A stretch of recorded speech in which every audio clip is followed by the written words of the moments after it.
A service of KIBMradio.com, the Internet's home for an all old-time radio.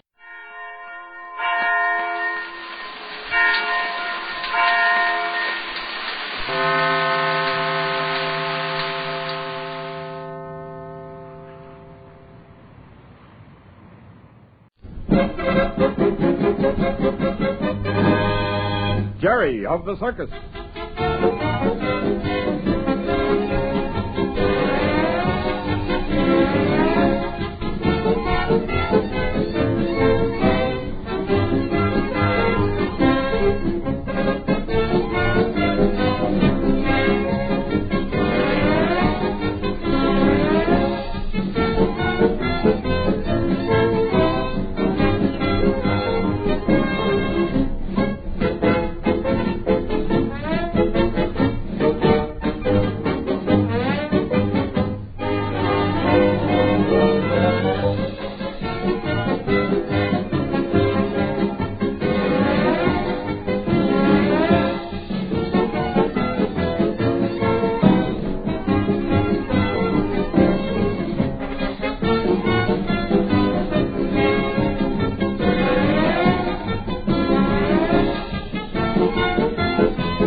Jerry of the Circus.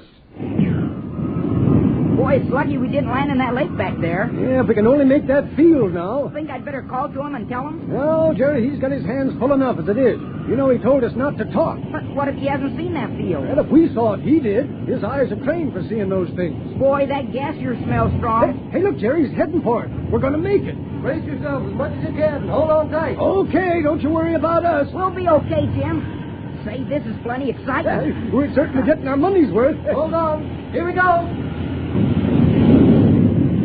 Gee, whipping. It's like a roller coaster.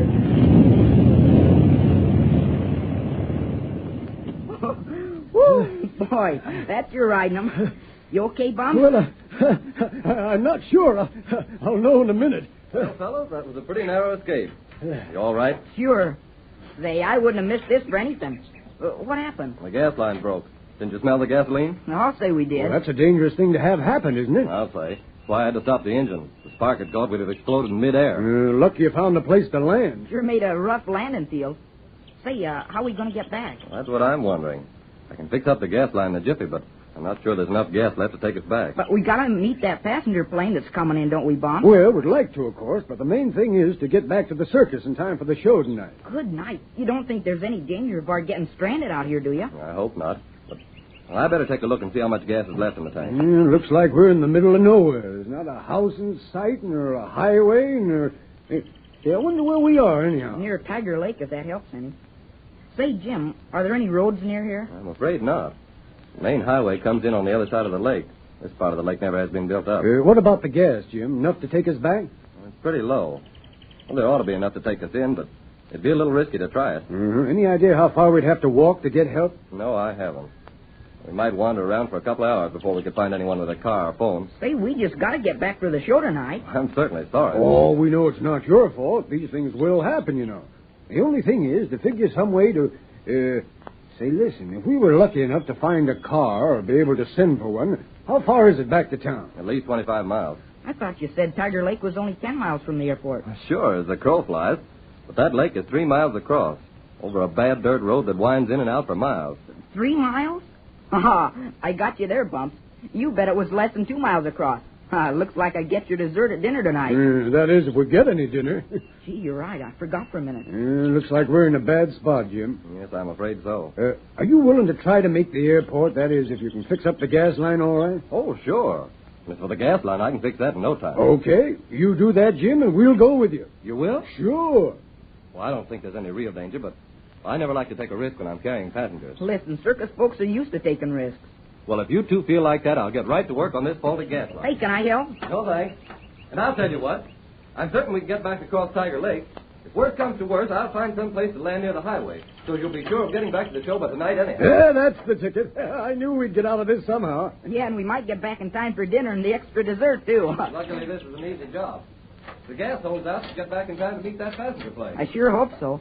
Hey, how much time we got yet, Bumps? Let's see. About 20 minutes. Jimmy, this is sure exciting.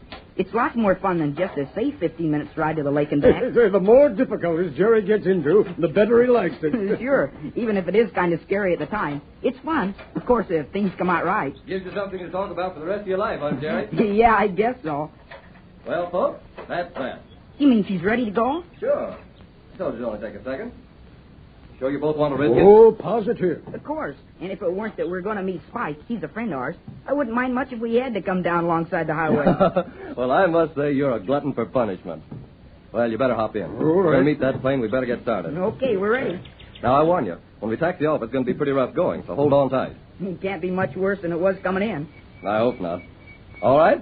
Ready? Okay. Yep, I'm ready. Here she goes.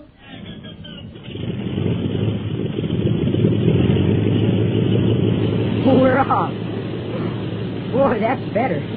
That's one thing. The airways are always smooth. Indeed they're not. Say, listen, Jerry, in bad weather, the airplanes knock around worse than ships in a storm at sea. Honest? Yeah, of course. But how? Well, the air is filled with all kinds of strange currents and energy. Of course.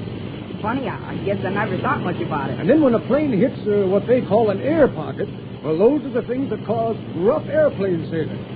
Yeah, air is a very complex thing, all right. Look how it transmits wireless and radio messages. Boy, you're right. Guess there's more to this air business than I realized. Say, Bump, seems like we're going pretty fast. Yeah, hope you're right. It's almost time for that other plane to be due. Wonder about how far we... Say, we're going to make it after all. Jim's certainly making good time. Can't even see Tiger Lake anymore, Jerry. And don't forget, you lost the bet. I get your dessert tonight, Bump. Ah, boy, I hope it's fine. Oh, okay. You won, fair enough. It's certainly hard to judge the size of a thing way up here. Hey, look at that sound. Looks just like a map, doesn't it? Yeah. Oh, and there comes the circus. You'd think the town was moving instead of us, wouldn't you? I wonder how the gas is holding out. Well, must be okay if Jim would have stopped back there in the outskirts. Oh, here's the airport now. See, we're heading down. Hey, Bob, look, there's a plane landing now. Yeah, a big one, too. I guess that's the one we're interested in, Jerry. Spike will sure be surprised to find we've been up in the air, too, won't he? Yeah, I didn't say we were going to meet Spike. No, you didn't have to, I guess. That's what you think. Well, here we go. We're landing. Boy, that's something. Not a bump. That was a swell landing. Well, folks, how'd you like the trip? Grand. Well, now, you'll excuse us, won't you, Jim? We don't want to miss our friend. He should be on that plane that came in right ahead of us. Sure thing. Run along. I'll meet you in front of the office. Bumps? Hey, Bumps, I don't see Spike. Well, there are all the people that got off. You see, they're just going through that gate now. Oh, I bet he couldn't make it at the last minute. Just a minute now, Jerry. Hey, see that man over there?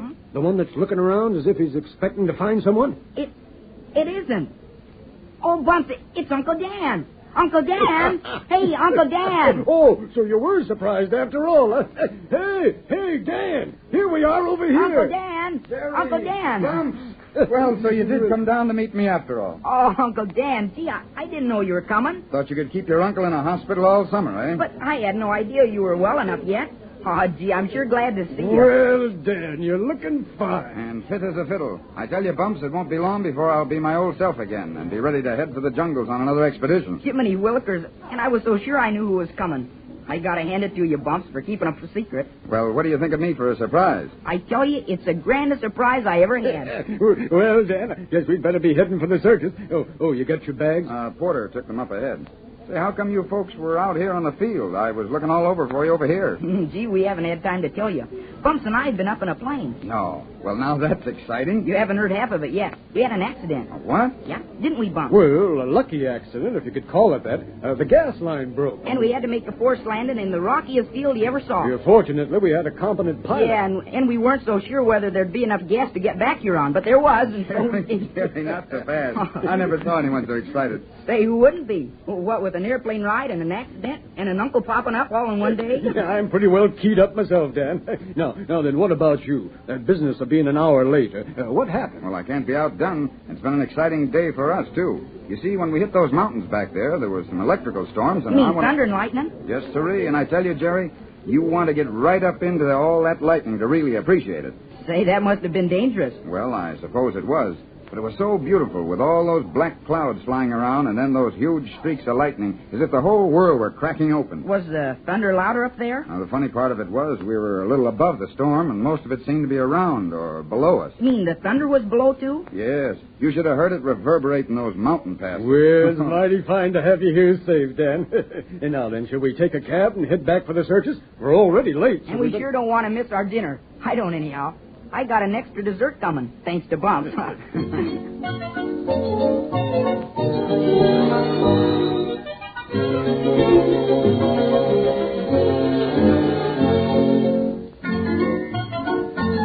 Well, Dan Dugan. Well, it's certainly nice having you here with us again. I tell you, Mr. Randall, you've no idea how I feel about your generosity in letting me join the circus for the rest of the season. Oh, not at all. Why, Dan, you're a real addition.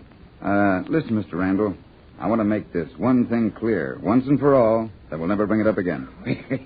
This sounds serious. It is, to me. I don't want this to be a charity proposition. Oh, don't be silly, Dan. Of course it isn't. I've had lots of experience along these lines, and I expect a definite job.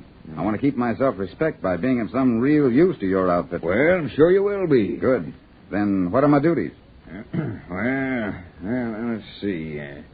Well, right now, I can't think of anything special, but... that's just what I was afraid of. Well, take it easy for a day or two, Dan. Something will turn up and... Mr. Randall, I know that I'm one of the best organizers in the world. Anybody who has planned and carried out the kind of expeditions I've done for so many years has to be a good organizer. Well, I know that. Well, all right. Now, until you find some definite job for me, why don't you let me wander around this lot and try and check up on any loopholes? I might find some shortcuts along the work line. Or I might find a cheaper way of handling some of the business. Oh, sort of an efficiency expert, huh, Dan? You might call it that. Well, if you'd come to any other place but a circus with that offer, you'd probably have found plenty to suggest. Well, until you find me a better job, why don't you let me try? Why, Dan, don't you know that circuses are the most highly efficient businesses in the world? Yes, but even in a circus, there must be some loopholes. Well, I'll tell you what, Dan. I'm so sure you won't be able to make any shortcuts that... Well, I'm willing to wager you a new suit of clothes you won't find one way of making this circus more efficient than it is. You're on. A suit of clothes for every suggestion I turn in that you use, huh? Okay, Dan, but I'm afraid you're wasting your time. Oh, no. Mr. Randall, I'm afraid you're going to be out a lot of clothes. I'm in need of a wardrobe right now. And I'll tell you, before we hit winter quarters, I'll bet I'll be the best-dressed man in America. Oh, yeah? Well, Dan, if you are, you'll certainly have earned everything you own.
Pet Milk Show, usually heard at this time, has moved to a new time period on Sunday nights.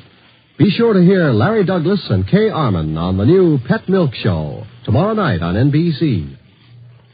And now, here's another in NBC's great parade of new shows.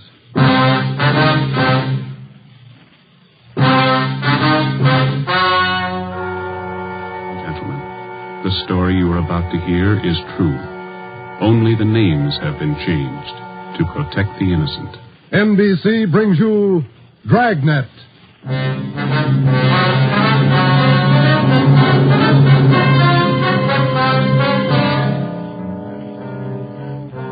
You're a detective sergeant. You're assigned to a homicide detail. A man's wife has suddenly dropped from sight. On the surface, it appears only as a routine missing persons case. You start to investigate. Suspicion grows. There is evidence of possible foul play. Your job, find the woman or find her murderer. Dragnet, the documented drama of an actual crime. Investigated and solved by the men who unrelentingly stand watch on the security of your home, your family, and your life. For the next 30 minutes, in cooperation with the Los Angeles Police Department, you will travel step by step on the side of the law through an actual case transcribed from official police files. From beginning to end, from crime to punishment, Dragnet is the story of your police force in action. It was Wednesday, September 15th. It was warm in Los Angeles. We were working a day watch out of homicide. My partner's Ben Romero. The boss is Ed Backstrand, chief of detectives. My name's Friday. I was on the way back from lunch, and it was 12:56 when I got to room 42. Homicide. Hi, Joe. Waiting for you. Hiya, Ben. Al. Hi. I hear you got something for us. Here's a report right here. Gardener by the name of Eric Kelby called in day before yesterday. Said his wife disappeared from their home out in the valley Sunday night. Says he thinks she left him. Well, it happens every day, Barghetti. Not this way, it doesn't. Walsh and I went out yesterday to interview the guy. Story doesn't add. Why not? None of her clothes are missing. None of her luggage. She even left her pocketbook behind, full of money. Found out from the neighbors a missing woman is a 17-year-old boy by a former marriage. So what? An only child. Mother dotes on the kid. Shouldn't even say goodbye to him. How did this Eric Kelby impress you? Pretty grouchy with Walsh and me. No cooperation. Wants to find his wife, doesn't he? I don't know if he does or not. It's no help, I'll tell you that. Can I see that report a minute now? Here you are. Agnes Trumbull Kelby, age 39. Kelby's her second husband. First one died a little after the boy was born. Mm-hmm. Disappeared Sunday night from her home, 546 Belasco Road, between 7 and 8 o'clock. When did Kelby call in? Monday afternoon. Said he thought his wife might be spending the night with her sister. When he found out she wasn't, called us. Did you meet the boy while you were out there, Barghetti? Yeah, that's another thing. Kid came riding in on a bike while we were talking to one of the neighbors.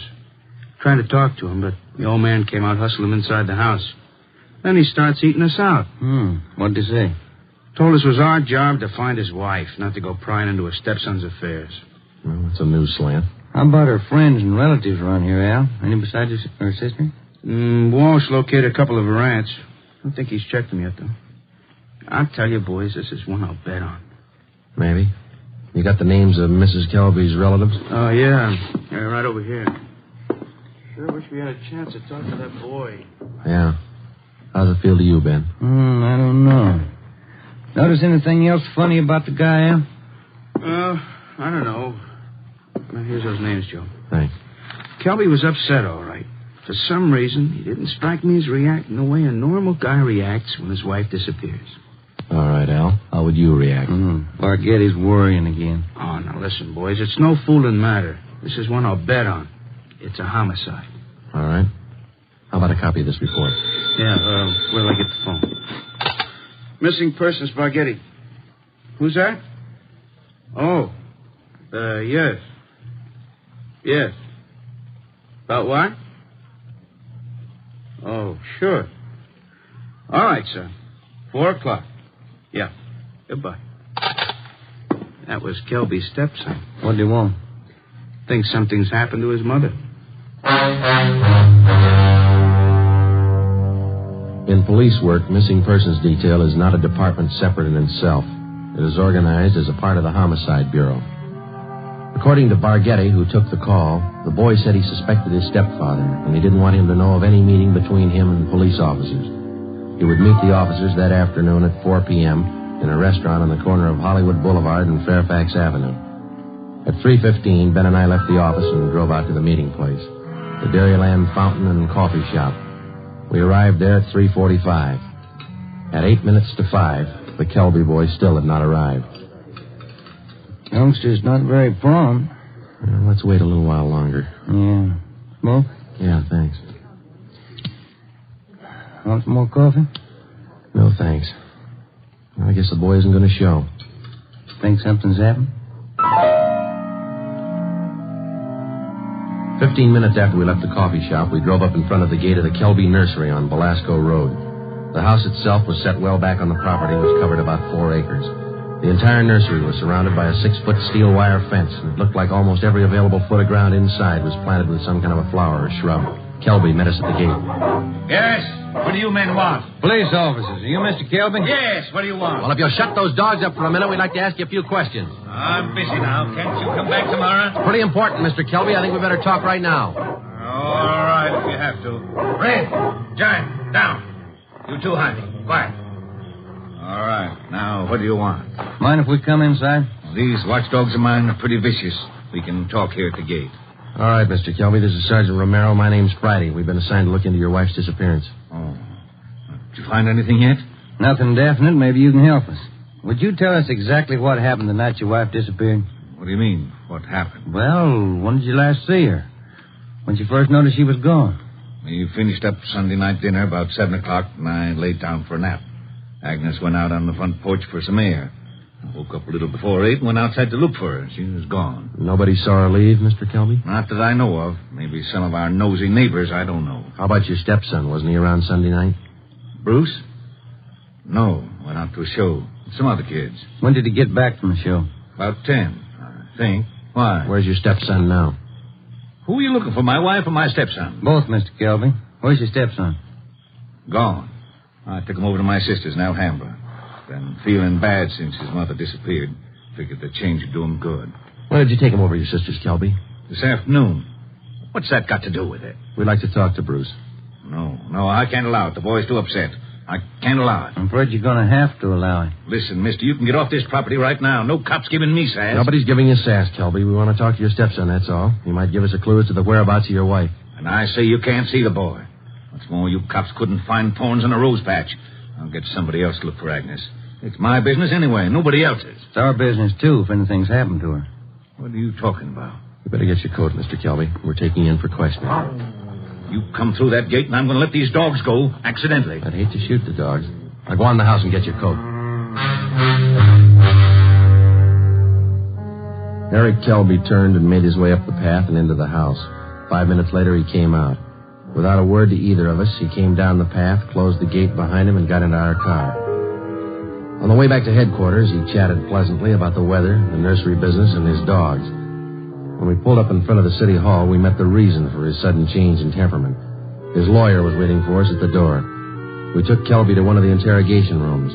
His lawyer tagged along. We tried to question him, but the lawyer objected to 2 out of every 3 questions we asked. It was hopeless, and we knew it. So did the lawyer. We released Kelby, but we did get the name and address of his sister where the stepson Bruce was staying. After they left, Ben and I got back in the car and drove out to Alhambra to check on the boy. Forget he had this one pegged right, Joe. It's a real sleeper. Yeah. I'd like to know how the stepson missed that date with us this afternoon. Well, if the kid called us from the house, his stepfather could have overheard him. It's possible. Sister's house ought to be along this block, shouldn't it? Yeah, let's see. 1408, 1406. Right is, Joe. That gray cottage, 1402. Right. It's a nice-looking little place, isn't it? Well kept. Yeah, it's a nice neighborhood. I wonder how the lot prices run out here.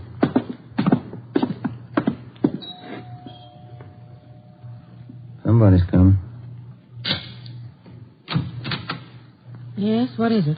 Police officers, ma'am. Are you Miss Kelby? Bertha Kelby, yes, that's my name. Why? We talked to your brother earlier today, Miss Kelby. He said that you brought his stepson Bruce here to stay for a while. We'd like to see him. Bruce? Yes, he was here till about Oh, an hour and a half ago. I went to the store, and when I came back, he was gone. Have you any idea where he might be, Miss Kilby? Well, I telephoned my brother Eric's place just before you came to the door. He's not there. I don't know where he might be. I'm worried about him. He seemed so upset. This business about his mother's disappearance, you know. Would you mind if we came in and looked around, Miss Kelby? Well, no, not at all. We went in and looked the house over from one end to the other. There wasn't a trace of the boy. We drove back to Kelby's nursery and satisfied ourselves the boy wasn't there. Then we came back to Alhambra and we kept an eye on Miss Bertha Kelby's home until midnight. No one came or went. At 5 minutes past midnight, the lights went off in the living room, and a few minutes later, in the back of the house. The next morning, when Ben and I checked in for work as usual at 8 o'clock, we met with Captain of Homicide, Frank Kearney. What makes you two so positive there has been any foul play in this Kelby thing? Well, that's just it, Cap, but not positive. It's a whole setup. It smells bad. For instance? That lawyer. If a man's innocent, he doesn't need a lawyer to sit with him in the interrogation room and tell him not to answer questions. Number 2, that kid's telephone call. Maybe he doesn't get along with his stepfather. It happens, you know. Maybe he's trying to get back at him for something or other. Maybe. Then why is Kelby hiding him out? You sure he's hiding him out? No other way to take it, Cap. The Kelby woman walked away from her home Sunday night. Nobody saw her. She took nothing with her. No clothes, no luggage, no money. You checked with the family doctor? Yesterday. He told us Mrs. Kelby was in perfect health. We double-checked the Wanderer's file and the Repeater's file and missing persons. Couldn't find her name in either one. How about her relatives in town? Haven't had a chance to talk to him yet, Cap. We'll check them this morning. Well, one thing's certain. The woman couldn't have gone very far. We checked the sheriff's office, the jails, the hospitals. Sent out a teletype and an APB. Every cop in the city has her description. She's been gone almost 4 days, but nobody's seen her. How does that add up to you? It doesn't. You better move on it. Check every one of Mrs. Kelby's friends and relatives. Right, Frank. Then try the neighbors. As long as I've been a cop, neighbors have been able to tell everything about anyone.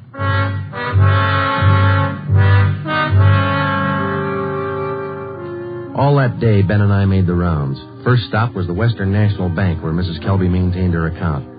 Her savings statement showed a total balance of $31,564.17. Her separate checking account had a balance of $842.71. At the Farmers Mutual, we found the record of an insurance policy issued to Agnes Trumbull Kelby. It was a 20-pay life policy covering the insured in the amount of $30,000. The beneficiary was listed as the insured son, Bruce Trumbull Kelby, if living upon the receipt of such due proof. If not, the insured's husband, Eric J. Kelby. By the time we finished checking her financial status, the odds were piling up fast. From only casual reports, we knew that Eric Kelby was a frugal man. If he was greedy as well, if he wanted or needed money badly enough to kill, then he had all the motives necessary to murder his wife. Maybe his stepson, too. Ben and I started to make the rounds of Mrs. Kelby's friends and relatives. Our first stop was at the apartment of Agnes Kelby's sister, a talkative maiden lady in her early 60s. Agnes just isn't that kind. Oh, I'm worried sick about this. I really am.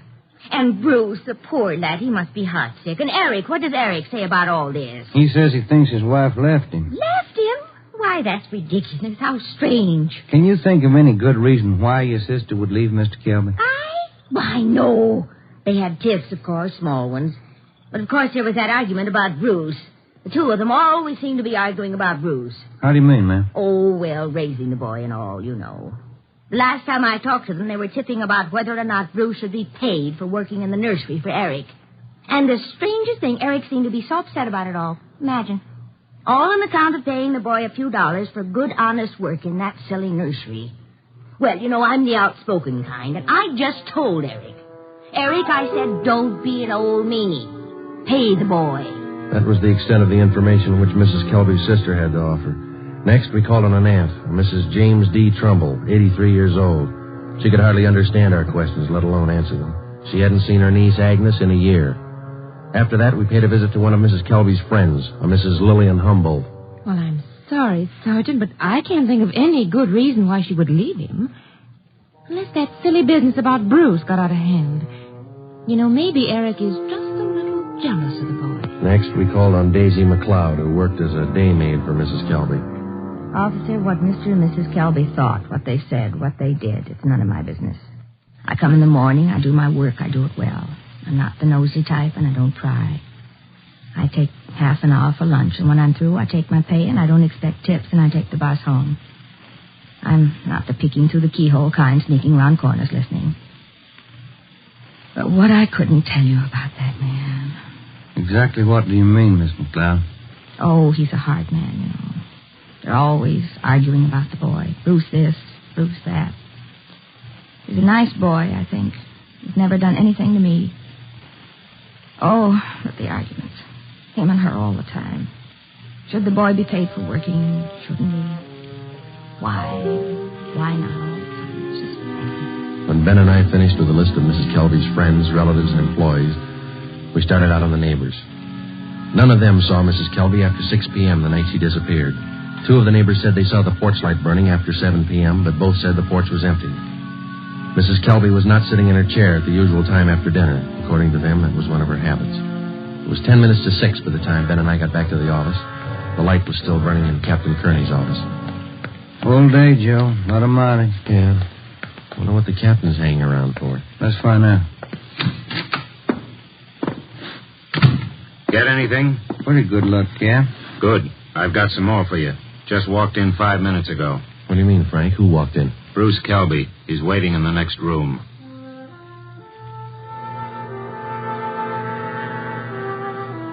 We went in the next room and met Bruce Kelby. He was small for a 17-year-old, dark-haired, and a little on the sickly side. He told us that he couldn't keep the date he made with us on the phone because his stepfather apparently did overhear the conversation and drove him directly to his sister's home in Alhambra. We asked him why he was so sure that his stepfather was responsible for his mother's sudden disappearance. For one thing, all 3 of us usually go to the early show on Sunday night. Eric, Mom, and me. But last Sunday, Eric said he wasn't feeling good and he wanted Mom to stay home and take care of him. Then he told me to go on ahead to the show, so I did. What time did you get home, son? About 9:30, 9:45. What was your stepfather doing when you got home? Sitting in the living room reading the paper. Did you notice anything unusual about the way he acted? He was nervous and jumpy, more than usual, I think. Anything else? Yes, sir. When I came in through the front yard, I noticed the dogs had mud all over their paws. They'd been out somewhere in the nursery plots. And they won't go out in the plots unless Eric's with them. He doesn't want them to trample the seedlings. What would your stepfather be doing out in the nursery at night? Does he usually do some work at night? No, sir. None of the plots are even lighted. Only the greenhouses. And the paths in the greenhouses are usually graveled, aren't they? No mud around. It's my job to see that the greenhouse paths are kept graveled. I know they're not muddy. I fixed them the day before, Saturday. What do you think it means, son? I don't know. I don't want to think about it. I just know he's done something. He's done something to her. Did your stepfather give you any reason for keeping you away from the police officers the other day? No, sir. He said people were getting nosy, and he said it might be better for me over at Aunt Bertha's. She's his sister. Do you think your Aunt Bertha might know where your mother is? No, we hardly ever see her. We don't know her well at all. We've heard your mother and your stepfather argued about whether you should be paid for your work in the nursery. When I started to work for him, he promised he'd pay me. I was saving up to buy a 31 Model A. And then after a couple of months, when he didn't pay me, I asked him. He told me I ought to be glad to work for him for nothing. And your mother argued with him over that? Sure, it was her money that bought the nursery anyway. How'd you get away from your aunt's place last night? Well, Bertha had some shopping to do, and she left me alone. She locked the door to my room. Even the screen over the window in my room was nailed down, but I kicked it out and got away. I stayed at a friend's house last night. Thought about where you're going to stay tonight? I don't know. But I'm not going home. And I'm not going back to Bertha's place either. I'll get a room. How'd you like to stay at my house a few days? Sure nice of you, sir. Maybe I'd better not. Mom might not like it. Oh, I'll take care of that. Now let's hop out and get some dinner. Sure darn nice of you, sir. All right, son. Come with me.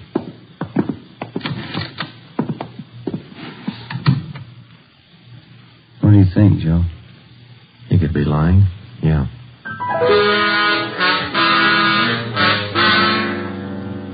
Now what, Cap? Shall we bring Kelby in again? No, not yet. He's found out by now from his sister that the boy's gone. He probably figures the police station is the first place he'd come. Wouldn't do much good pulling him in now, Ben. We couldn't even question him. 10 to 1 his lawyer'd be waiting for us when we got back. That's the problem. How do we get to this Kelby without his lawyer finding out? Well, what about the early morning, Cap? Say tomorrow, about 5 or 6 a.m. Think you'd be looking for us then? Yeah, that might do it. We can just get by that pack of hounds he owns without waking the whole neighborhood. Might work. If we could just question him alone. I got an idea it wouldn't take much to make him cop out. All right, give it a try. Get out there in the early morning and bring him in for questioning as quietly as possible. I'll be in at 6 a.m. If you want me before then, call me at home. All right, Frank. Kelby's got a smart lawyer. It's going to be plenty hard to convict him without a body and corroborating evidence. He's got 4 acres out there, Cap. You can hide a lot of bodies in 4 acres. Well, that's what I mean. This case isn't ending. It's just beginning.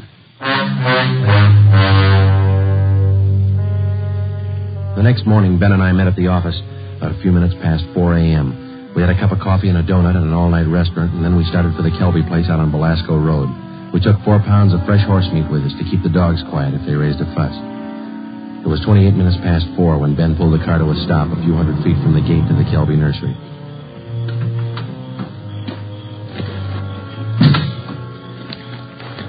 We got out of the car and made our way down the road to the gate. I reached in and tried the latch. It was padlocked. The dogs started in. Okay, Ben, looks like we'll have to jump the fence. Toss some of that horse meat over to him. Yeah, here. That's it.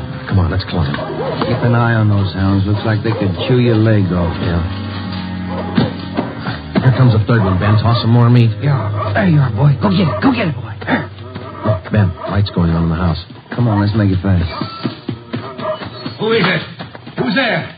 I'll set the dogs on you. Police officers, Mr. Kelby. What? What are you doing out here this time of night? You're under arrest, Kelby. Get your coat. You cops are asking for a peck of trouble. Get your coat. Where's my stepson? What you done with him? What have you done with your wife? You're going to pay for this. I'll have your jobs. That's not the first time we heard that, Kelby. Let's go.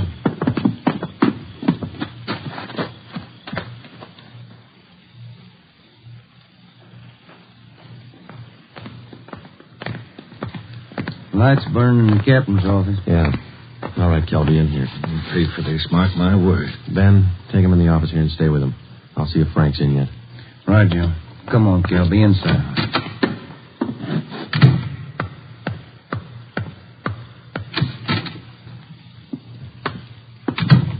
Friday? You bring in Kelby? He's down in the interrogation room. Ben's with him. Somebody saw you. Don't think so. They must have. Kelby's lawyer's sitting in the next room.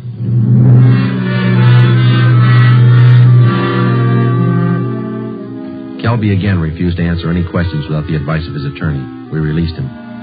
That day, Captain Kearney sent out 2 men to keep an eye on the nursery and report on all of Kelby's movements. Shortly after 7 o'clock that night, just after nightfall, we tried once again to bring in Kelby for questioning without his lawyer's knowledge. It didn't work. A little after we booked him, his lawyer obtained a writ of habeas corpus. We had to release him again.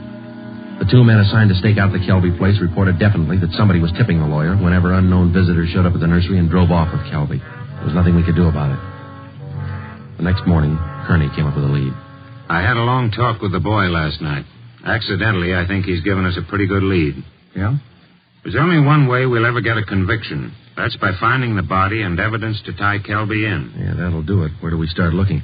In a new rose bed next to one of the greenhouses in Kelby's nursery. The kid came up with it last night. How come?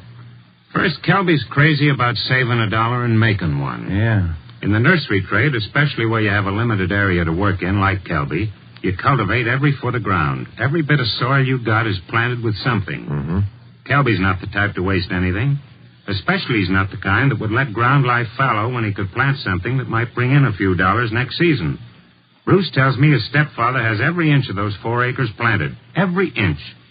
Except a 6 by 9 foot plot of ground in that rose garden. Oh, that sounds like a long shot to me, Frank.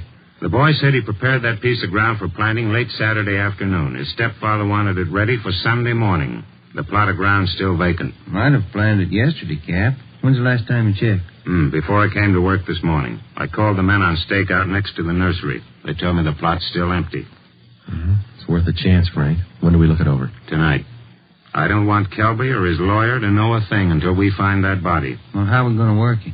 We'll order up a crew from the crime lab. They can take probings through that plot and all around it. They can tell us without any guesswork how deep that ground's been worked over lately. When do you want to start? Be here in the office at 8:30 tonight.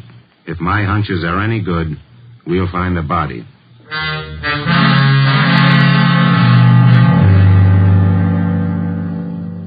It was 10 minutes past 9 that night when we got to the Kelby place.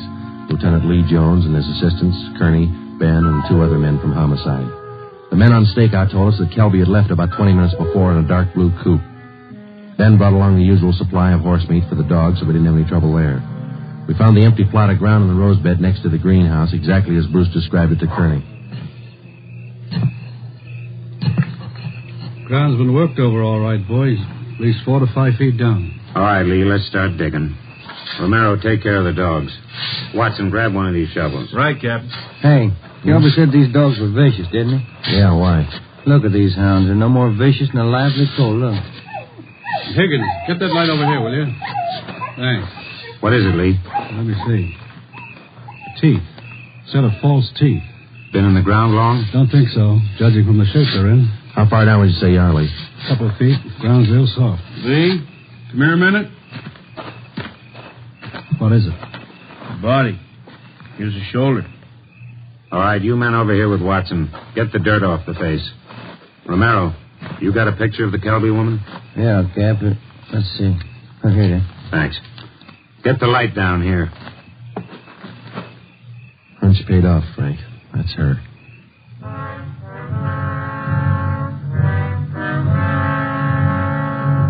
Ben and I went back to the car and notified communications to broadcast a warrant for murder on Eric Kelby. His description, together with a description of the car and license number of the car he was driving, was rebroadcast every 15 minutes. Then we went back to check the house. We found the front door unlocked. We went inside and looked around. In one bedroom, we found clothes scattered over the bed and the floor. There was only one old suit remaining in the closet. On the table next to the bed, we found an airline's timetable. We got to the phone and notified communications to alert all police details at railroad stations, bus terminals, and airlines, and then to send out an APB on the teletype. After that, we checked with the airlines. One of them told us that a man answering Kelby's description had booked passage for Mexico City. The plane was scheduled to take off at 10:40 that night from Burbank Airport. Ben's watch said 4 minutes past 10. We called the detail at the airport and alerted them. Then we drove over to check in person. It was 10:35 p.m. when Ben and I took up our positions just inside Gate 3, where passengers were boarding Flight 72 for Mexico City. He's cutting it close, Joe. Got about 4 minutes more to make that plane. We waited. The crowd got thicker as departure time came closer. At 10:39, Eric Kelby came through the main entrance, across the terminal, through Gate 3, into a pair of handcuffs. I don't understand. What does this mean? We found your wife's body, Kelby. What? I don't know what you're talking about. In the rose patch next to the greenhouse. Your lawyer can't help this time. Mexico City. Would have been a nice trip. Expensive. I'll plead insanity. I didn't know what I was doing. Be a nice vacation next year, Joe, Mexico City. I'm going to talk to my wife about it. I didn't mean it. She slapped me. We were arguing about the boy. I didn't mean it. I don't know if you did or not, Kelby, but you killed her. Come on. You missed your plane.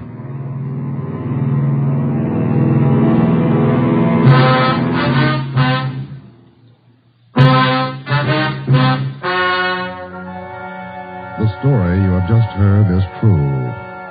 Only the names were changed to protect the innocent. Eric Kelby was tried and convicted of murder in the first degree. He is now awaiting execution in the lethal gas chamber at the state penitentiary.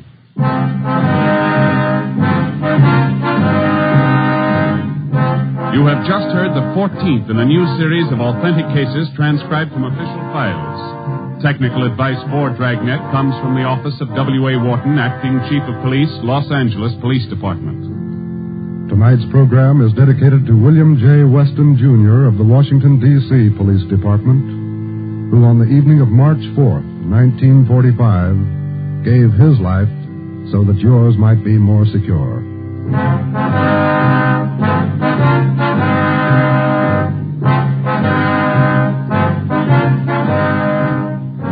Dragnet came to you from Los Angeles. If you enjoyed tonight's production of Dragnet, you'll want to listen to Richard Diamond, private detective, as played by the screen's romantic tough guy, Dick Powell. The Pet Milk Show, usually heard at this time, has moved to a new time period on Sunday nights. Be sure to hear Larry Douglas and Kay Arman on the new Pet Milk Show tomorrow night on NBC. This is NBC, the national broadcasting company.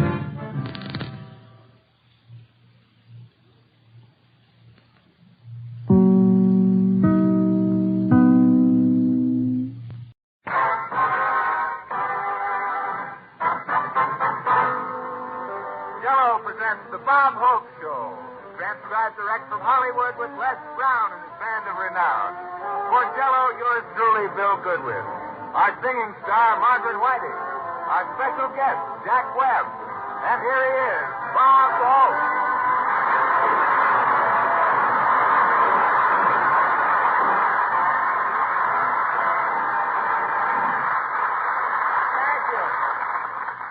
Very, very much. Well, here I am still going steady with Jell-O. I don't know what it is, but there's something about my personality that sells those 6 delicious flavors, especially lemon. I'm very happy to be here tonight. I've been keeping my fingers crossed all week with this flu that's going around. It's really an epidemic, you know. In fact, there's so much flu in show business that Phil Spitalny is advertising Evelyn and her magic thermometer.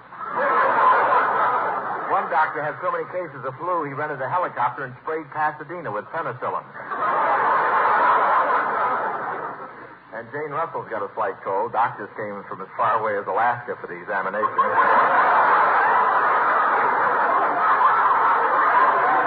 I was right there with my stethoscope. I was hoping for a quarantine. And, you know,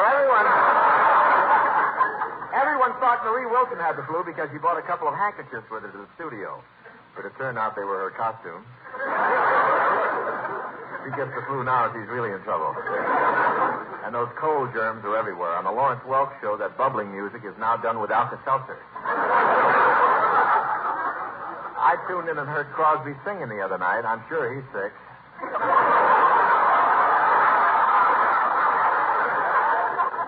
And people are staying home on account of this epidemic. There's so few cars in the streets. It disrupted traffic on Sunset Boulevard. To have an accident now, you have to make an appointment.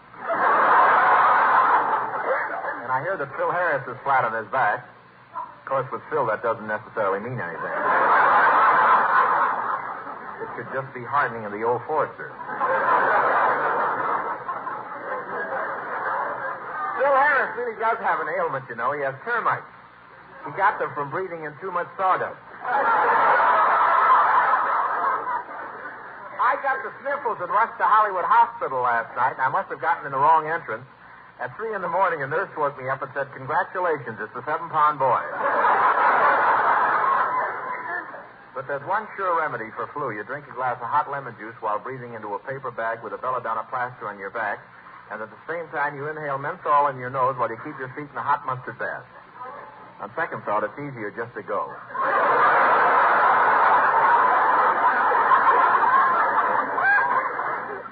My doctor told me to be very careful during this outbreak. He said to avoid everything that might pass germs from one person to another, even money. So I took his advice. I went out to Santa Anita. Going to Santa Anita is rough. It takes so much out of me. Santa Anita is sort of a garbage disposal with money. Santa Anita's in a beautiful setting. Mountains on one side, hock shops on the other. I haven't seen so much money go down the drain since Crosby luxed out his money belt. And it was really a big crowd out there. Santa Anita hasn't been affected much by inflation. They still have a lot of $2 windows, only now they're in the Coca-Cola machine. I have a system of betting, and I've never had to walk home yet, for one very good reason. There's no window where you can bet your car. I finally got a horse that could win a race. They let him run all by himself. And on the last race, I bet every cent I had. And my horse would have won, but he had a cautious streak in him. He followed along behind the other horses, yelling, "This is just reckless, fellas, going so fast in all this smog."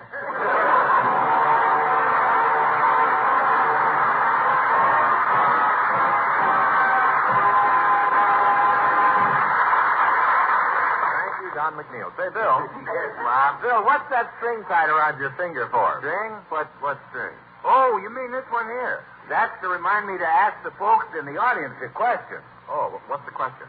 I've forgotten. Would it have anything to do with Jell-O? It's about Jell-O. Well, who cares about getting their paycheck this week? Who cares about Jell-O?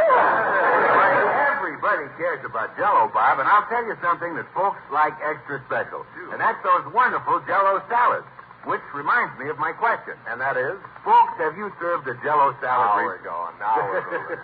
have you served a Jell-O salad lately? If you haven't, your family is missing out on a real meal snapper-upper. Real meal snapper-upper? Yeah.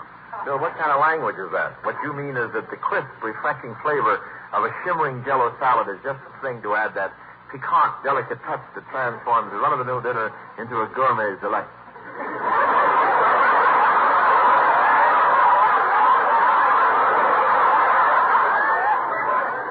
Like I said, a real meal snapper-upper. And, folks, the Jell-O salad helps you avoid that last-minute rush at mealtime.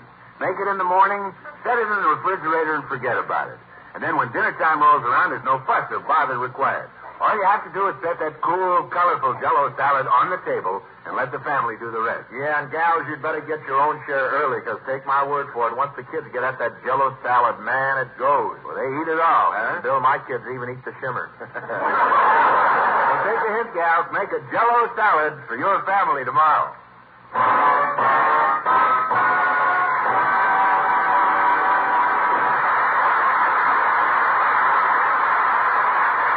Ladies and gentlemen, the next voice you'll hear will be that of Jack Webb, star of Chesterfield's great radio and television series, Dragnet. Tonight, in his role as Sergeant Joe Friday, he will take us step-by-step through the investigation of a criminal case.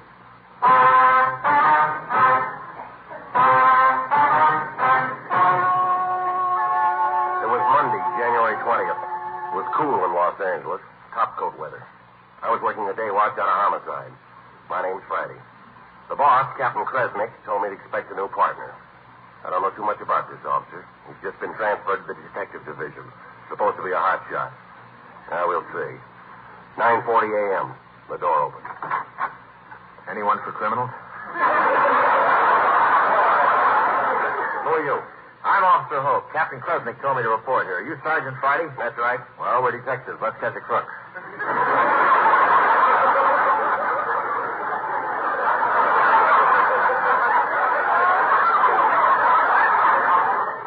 I got my badge, my blackjack, my handcuffs, my gun, and a bus ticket to San Diego. Bus ticket to San Diego? Yeah, in case of trouble, I'll go there till it blows over. All right, sit down, Hope. Let's get acquainted. Okay. You know something? You look a lot like Bob Hope. I can't help it. I was in an accident. Now, it's a pretty fair patch-up job. Hope, where you been working in the department? I was in uniform in the traffic detail. That's so. I was pretty good at it, too. I handed out 3,000 parking tickets a day. 3,000 a day? How could you do that? I put the tickets on the cars before they left the factory.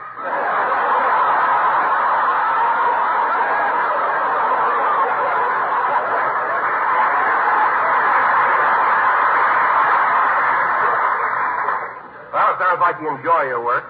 Yeah, I love being in the force. I've always been a cop. Always? Sure, the day I was born, the doctor slapped me, and I arrested him for assault and battery. Well, now you're in the detective division. Yeah, and I figure I ought to do pretty good. I can smell a crime a mile away. Yeah, well, you sure got the equipment. Thank you. Hope you might as well start learning about your new assignment. Okay, Sergeant. Now, in the police department, they refer to the detective division as the brains. The brains, huh? Yeah. How come you got transferred? Well, it was kind of a reward. You see, I caught that bank bandit, Grandma. No kidding. How'd you swing that? Well, I found out she was hanging around a certain bar, so I went in there and slipped a Mickey in her Lydia Pinkham.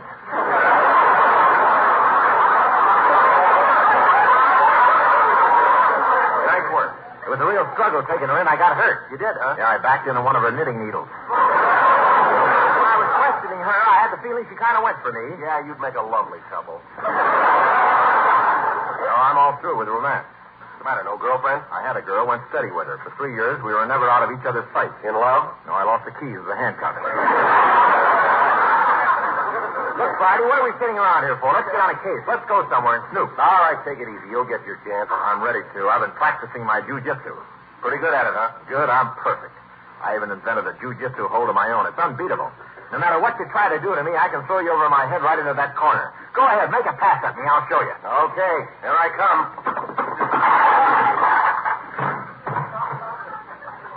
No, don't just stand there. Pick me up. Now, you listen, Hope. I don't mind you being a beaver, but there are a couple of things. I'll get it. Homicide Friday. Yeah. Yeah. How long ago? Yeah. Okay. Okay, got it. What is it? Guy just been found dead. 16 Conway Street. Looks like murder. Let's go.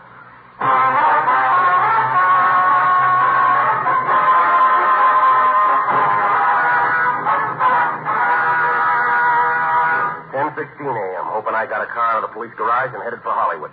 10:42. We arrived at 16 Conway Street. It was one of those white stucco apartment hotels. We parked the car, and on the way in, I got all the available facts from the patrolman on duty at the door. The murdered man's name was Barney Dean. He was a theater manager, lived alone. Seemed to be a respectable citizen, or was a respectable citizen. One of the tenants in the building had discovered the body and called the police. 11 a.m. Hope and I entered the murdered man's apartment. The coroner was there, just getting ready to leave. Hi, Doc. Yeah, hello, Sergeant. That's the body right there. Who's this with you? Oh, that's my partner, Detective Hope. New man, first case. Hello, son. First case, huh? Ever see a real stiff stretched out before? Yes, New Year's Eve.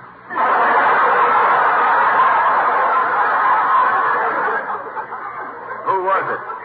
Huh? Who was it? Me.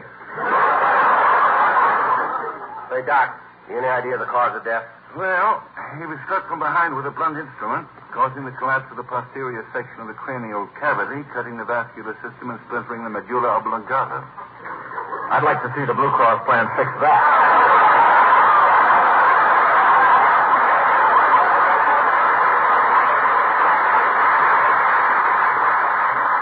Well, I gotta be on my way.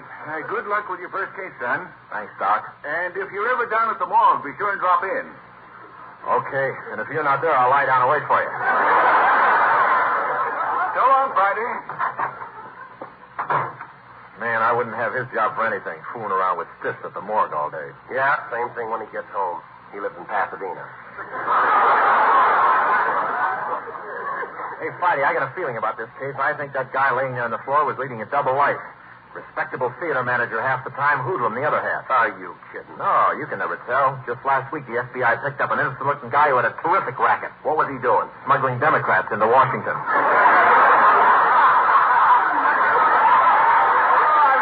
Friday, sorry. Sometimes my sense of humor almost gets away from me. Yeah, well, you can't blame it for trying.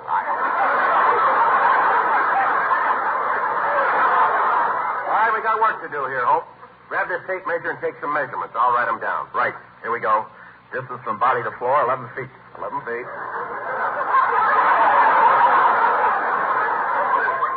Distance to window, 39 inches. Right. Neck 13 inches, waist 26 inches, hips 33 inches. Oh, get away from that wall. Stop measuring that Marilyn Monroe calendar. Thanks. Another minute and my badge would have melted. See you later, honey. What's going on here? What's all this excitement? Who are you? I'm the landlady, and I... Oh, Mr. Dean, what's happened? Get up off the floor. You'll catch your death of cold.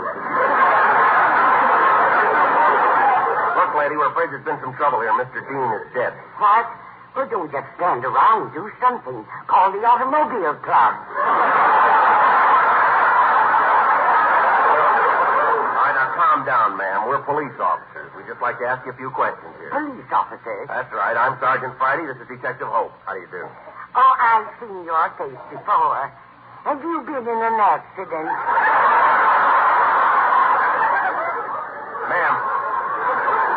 Ma'am, there's been a murder. Poor Mr. Dean. Oh, you two were friendly. Oh, yes. We even took dancing lessons together. Now I'll have to call up and cancel. That's right. It takes two to tango. Lady, where were you yesterday? Right here in the building, in my apartment on the ground floor. I watched television all day long. I didn't leave my TV set for a minute. Why not? I heard a rumor Lucille Ball might do it again. Look, lady, how does it happen you weren't here when Mr. Dean's body was discovered? I was out doing my shopping. Shopping? Yes. I bought eggs, butter, milk, bread, and, of course, Jell-O. All right, what do you mean, of course, Jell-O? Why, now's the time for Jell-O. It's America's favorite dessert. I always buy it. Jell-O has a delicious, fruity, rich flavor. And it's so easy to prepare. Oh, goodness me, nobody should be without it. I'm never without it. I sleep with my head between two bowls of Jell-O. Just lie there all night long, quivering. All right, I'll handle this, Hope. Okay, Friday. Now, let's get this straight, ma'am. You say you've been down at the store buying Jell-O. That's right. Strawberry, raspberry, cherry, orange, lemon, and lime. How does her alibi sound to you, Hope? Delicious. Now we'll have to check her store. How do we know she was out buying Jell-O this morning? I'd be a fool not to.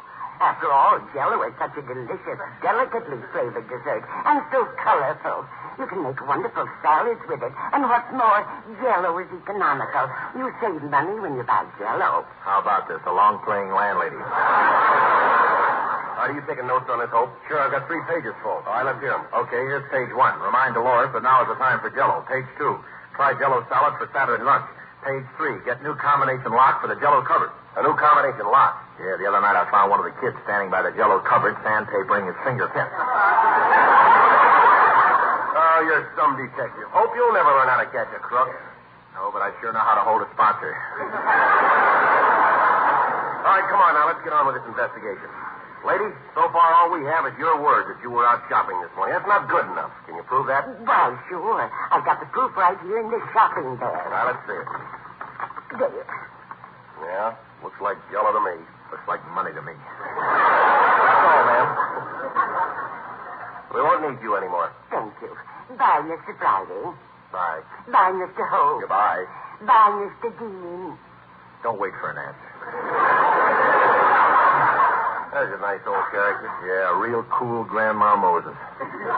Well, we got work to do here. Yeah, let's go downtown and report.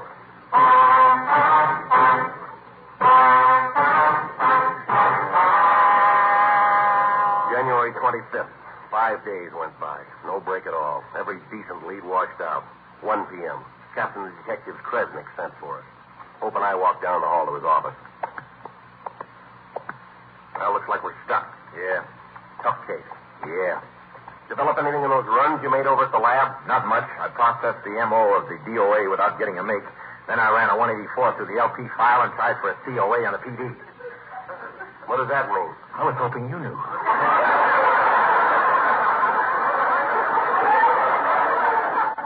Now, here we are. Let's go in and get it over with.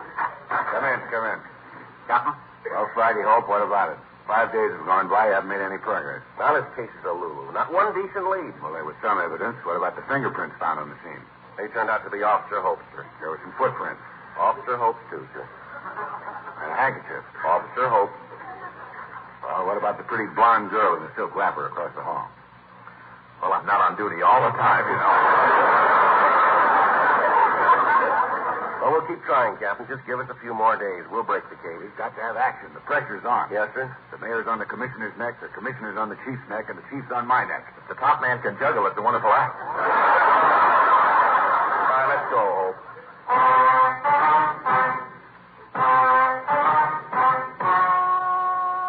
In police work, you take the tough with the good.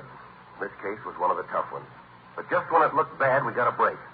Through an informant, we learned the murdered man had a girlfriend. She was a singer in a joint over on the east side, the Kit Kat Club. 11:31 p.m. Hope and I got a squad car and headed for the Kit Kat Club. Down through Lower Main Street, the toughest section of L.A. Not very classy, is it? Skid Row. Cesspool of the city. Gin mills, hot shops, flea bag hotels. This is the bottom. Nobody lives down here but the cheap crooks, winos, and stumblebums.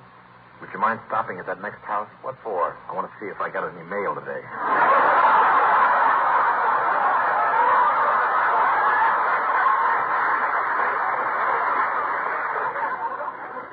You know, I wouldn't be surprised if you weren't kidding. I can always tell a wino by the way he walks on his heels. Careful or I'll breathe on you. But I really did live in a tough section like this when I was a kid. I'd be a member of a gang of pickpockets right now, except my mother wouldn't let me join. Well, you were smart to listen to her. I had to. She was the boss of the mob. There's the place in the corner, the Kit Kat Club.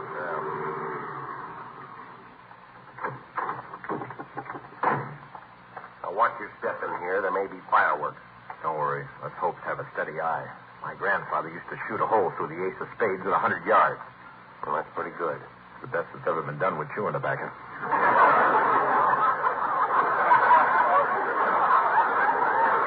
All right, here's the door. You go first. You're the sergeant. You go first.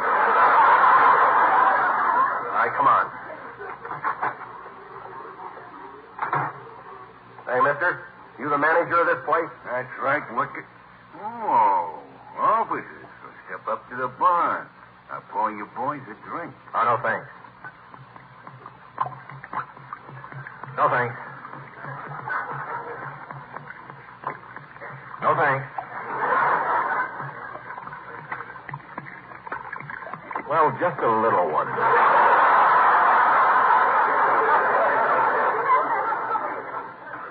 This will be the first highball ever served in an oil drum. All right, let's skip the drinks. We're on duty.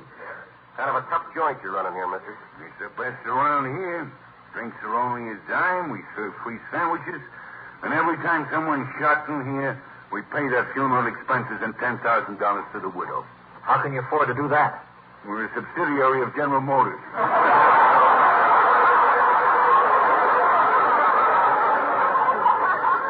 Now, look, we want to talk to a girl you got working here. Your singer.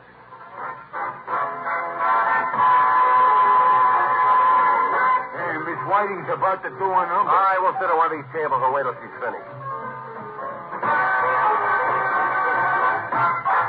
If I am fancy free and love to wander, it's just the gypsy in my soul.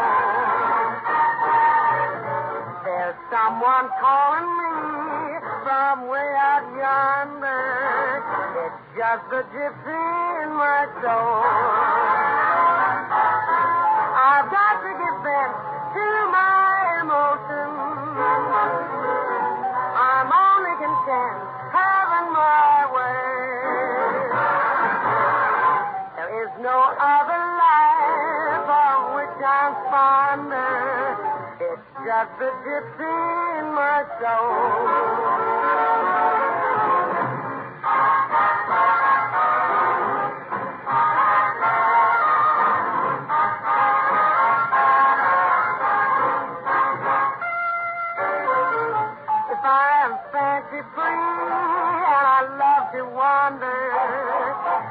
Just the gypsy in my soul. There's someone calling me from way out yonder. It's just the gypsy in my soul. No cares, no strings. It's gonna have wings. That's why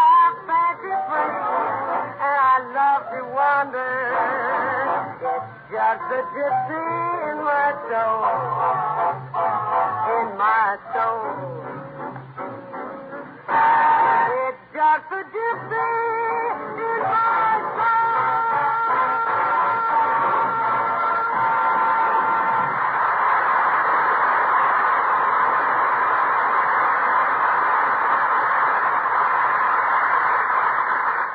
Oh, Miss Whiting? Yes. Like your song. Can we have a word with you? That's the trouble with working in a dive like this. You guys are always trying to make a pickup. No, you got me wrong, ma'am. We're police officers. Then why is this other guy kissing my shoulders? You got me right. I'm a wolf.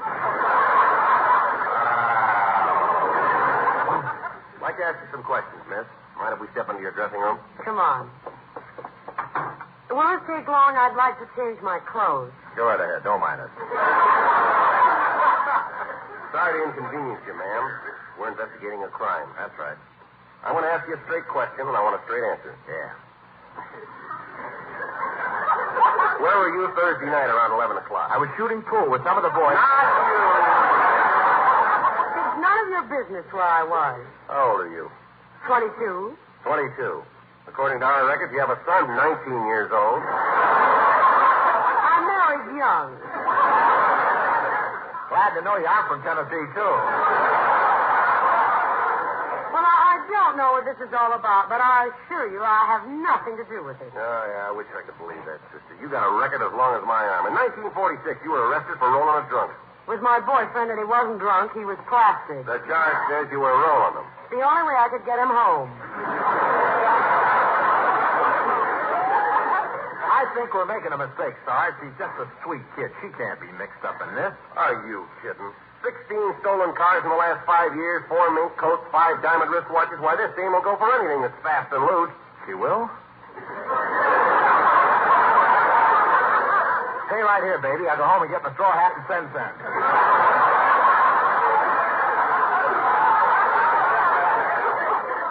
Now, you listen, sister. A boyfriend of yours named Barney Dean was knocked off a few nights ago. You still haven't told us where you were last Thursday night. Why don't you guys wake up? I was singing right here in this club in front of 50 witnesses. We checked the girl's story. It was true. Another lead gone. We reported back to headquarters. 12:25 a.m. We entered Captain Kresnick's office. All right, you said you had something. What is it? I broke the case, Captain. You did? Well, we couldn't get it because it's so obvious. Now, think back. Everything points to one man. Now, I hate to say this, Captain. The guilty man is one of us. He just joined the force. Gee, I wonder who that could be. All right, Hope, you can start talking anytime. Are you kidding? I had nothing to do with it. What about it, Hope? Yes, spill it. Let's have it. Okay, you got me. You admit you killed Barney Dean? What else can I do? I know you've been watching me. Watching, waiting for my nerves to go to pieces. All right. I'll talk. I'm cracking. Look, please, just crack. Don't come all apart.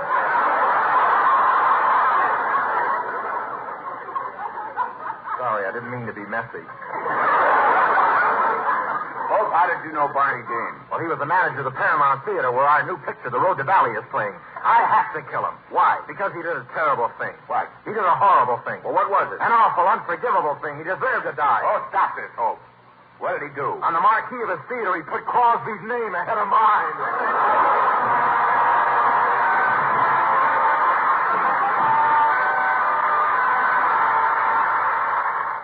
Well, that just about winds it up, ladies and gentlemen. I want to thank Jack Webb, star of Dragnet, for being with us tonight. And I hope the police departments that were listening in will forgive me for joining them temporarily. It was all in fun. I know we all appreciate the great job those boys do for us. Every man who wears the badge of law risks his life for us every morning when he goes to work. These are the guys who hold the line on the home front, protecting our children, our homes, our communities. They deserve all the support we can give them. Thank you. Here's another in NBC's great parade of new shows.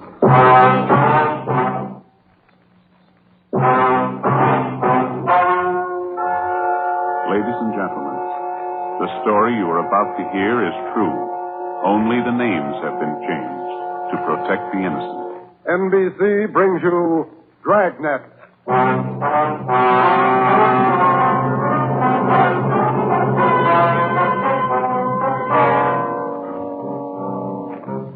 You're a detective sergeant. You're assigned to homicide detail. A 22-year-old girl has disappeared. A letter has been received. It demands $30,000 for the girl's return. The letter is signed, The Wolf. Your job, get him. Dragnet, the documented drama of an actual crime, investigated and solved by the men who unrelentingly stand watch on the security of your home, your family, and your life. For the next 30 minutes, in cooperation with the Los Angeles Police Department, you will travel step by step on the side of the law through an actual case, transcribed from official police files. From beginning to end, from crime to punishment, Dragnet is the story of your police force in action.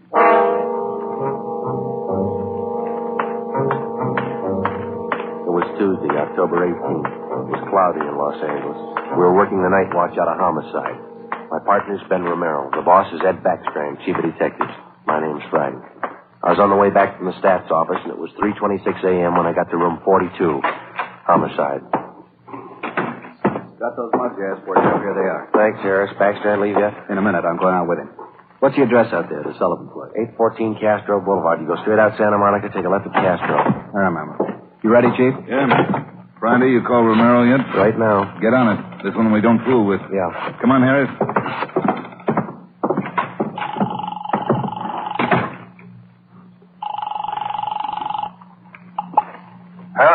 Sorry to wake you, Ben. This is Joe. How you feeling? Oh, hi, Joe. What time is it? 3:30 a.m. How do you feel? Oh, a lot better. Be back to work tomorrow. You'll be ready in 20 minutes? I'll pick you up. 20 minutes.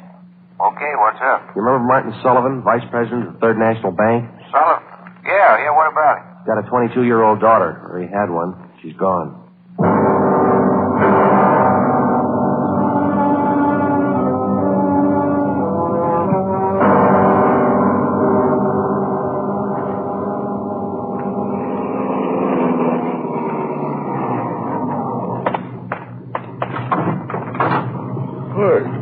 Good time, Joe. Where are we headed? Sullivan home out on Castro Boulevard. Ed's out there now with Harris. Any leads to work on? No, nothing so far. The girl disappeared a little before 1 o'clock yesterday afternoon. At 11 last night, he got a letter. They want $30,000. Sullivan hasn't got that kind of money. Yeah, I know it. Poor guy's almost out of his mind. Fill me in. How did it happen? Well, the guy took the girl out of business school. He had her called out of class. Told her father was sick, said he was a friend of the family. Well, how about the teachers? What was their story?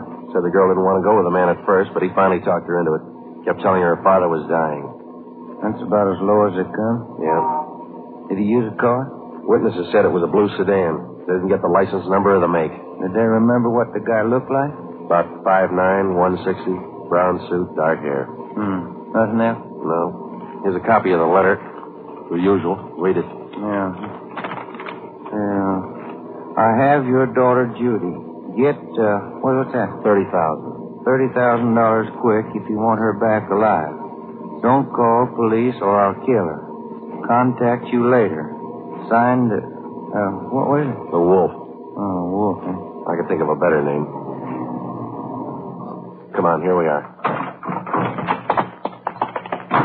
Who's got the original note, Joe? Lee Jones down at the crime lab. He's checking it for prints and handwriting. Well, if it was... Oh, hi, Dave. Right on in the house, boys. Chief's waiting for you. Thanks, Dave.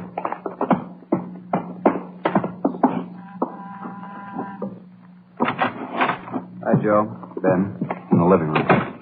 Thank you. That's the way I see it, Mr. Sullivan. Now, you understand exactly what you have to do? Yes, sir. I'll do as you say. All right. Here are the two men who will help you. Sergeant Friday and Sergeant Romero, homicide. Yes, sir. How do you do? I'll do. Mr. Backstrand, are you sure about all this? He might get frightened. He might do something to Judy. Believe me, Mr. Sullivan, it's the only way. I know how you must feel, but we can't do anything else. Oh, all right. I want to see Mrs. Sullivan first. I'll be ready in a moment. Any developments? Yeah. Come on back in the dining room.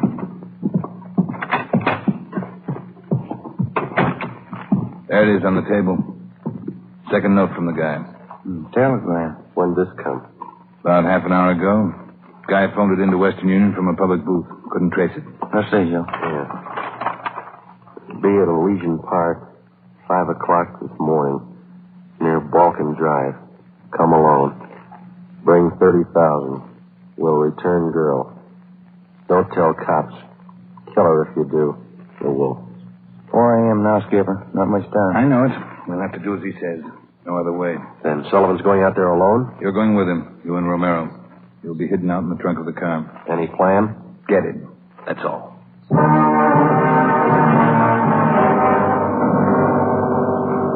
Ben and I went out the back door and into the Sullivan garage. We jammed ourselves into the trunk compartment, and Harris closed the door on us. The latch was fixed so that the door could be pushed open from the inside. A few minutes later, Mr. Sullivan came out, got in the car, and we drove off. At 3 minutes to 5, we pulled up at the meeting place in Elysian Park. We waited. Nothing happened. At 5 minutes past 5, it started to thunder. That's all we need now. Thunderstorm. Stuff in this trunk, isn't it? Oh, yeah. Ben, listen. Something. Must be. Have you seen anything? Sounds like he's pacing up and down alongside the car, doesn't it? Now, listen. Can't hear anything else. Can you? No, we better stay under cover. Yeah. Rain's starting in. Wonder what happened to the wolf. Cold feet, maybe. Let's wait it out.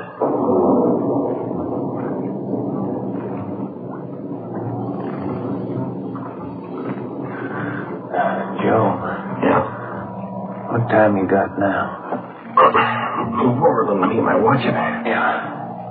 A little past 5:30. Sergeant. Mr. Sullivan? Yes. Do you think he's coming? It's late. It's getting daylight. We better wait it out, Mr. Sullivan. Now, look, don't come back here again. If he's watching, you might tip him off. Oh, all right. All right.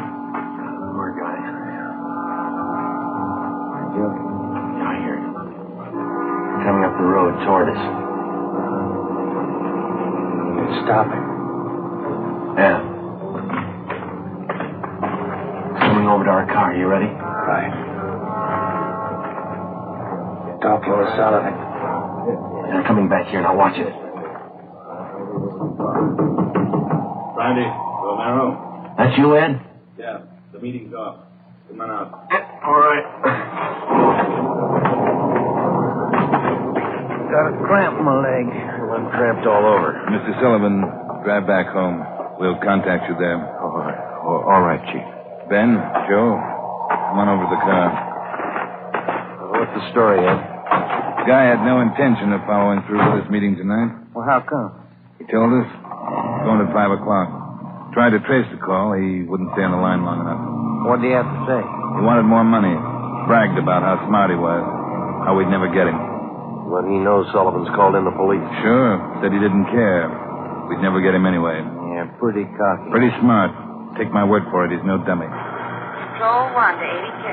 Control 1 I'll get it. 80K to Control 1. 80K to Control 1. Go ahead. 80K, go to your office. Code 3. Go to your office. Code 3. Dear Major 6. All right, Romero. Let's roll.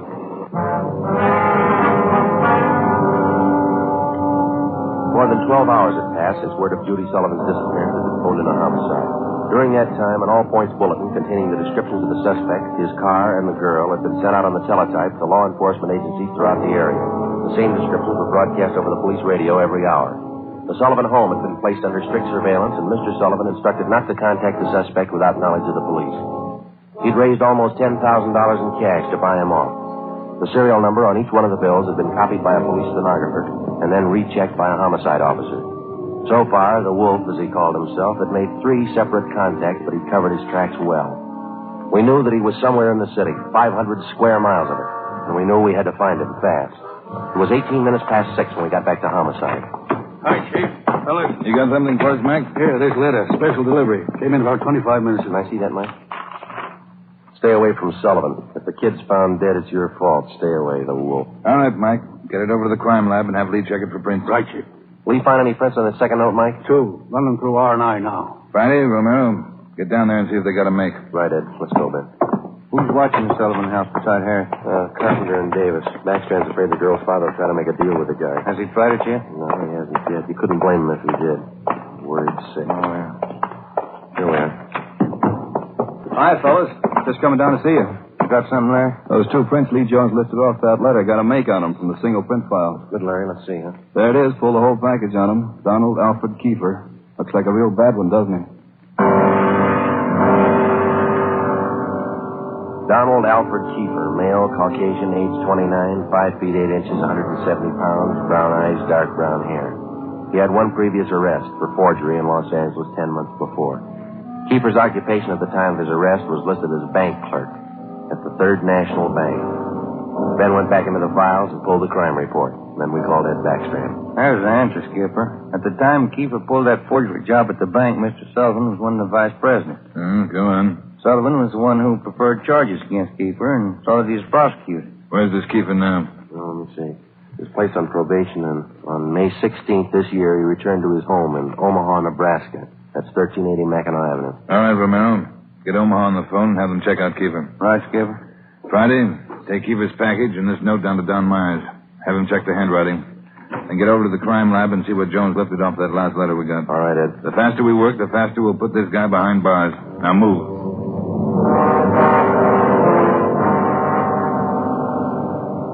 How's the writing compared, Don? What'd you find? Yeah, looks good. See here? Slants as crosses, double oops as L's, open A's, pressure on the downstroke. Donald Kiefer, Wolf, same handwriting. Lifted 3 prints off this last note, Joe. Brought them out with the iodine fume gun. They match with the first. Thanks, Lee. Did you find anything else? I don't know if it'll help you much. We examined the paper for watermarks and texture. Both notes are written on the same kind of paper. Impressions show both pieces of paper from the same tablet. Checked the density of the carbon and the pencil he used. Both specimens match. Same pencil.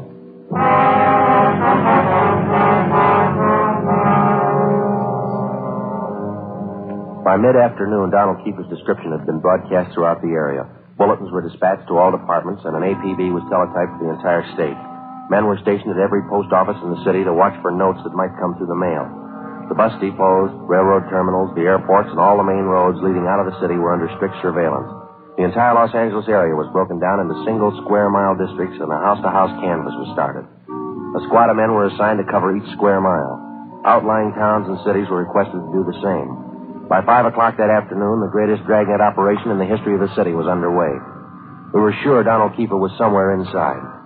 At 12 minutes past 5, Ben got the call back from the Omaha police. Yeah, I got it. 6 X-ray 419. Nebraska plate, right. Well, thank you a lot. Yeah, bye.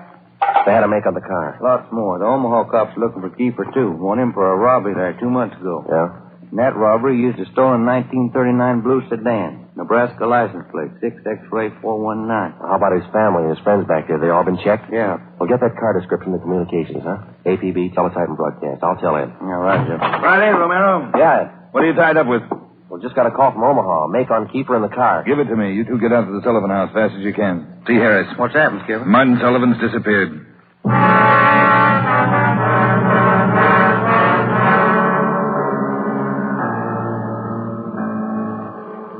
Harris, how'd it happen?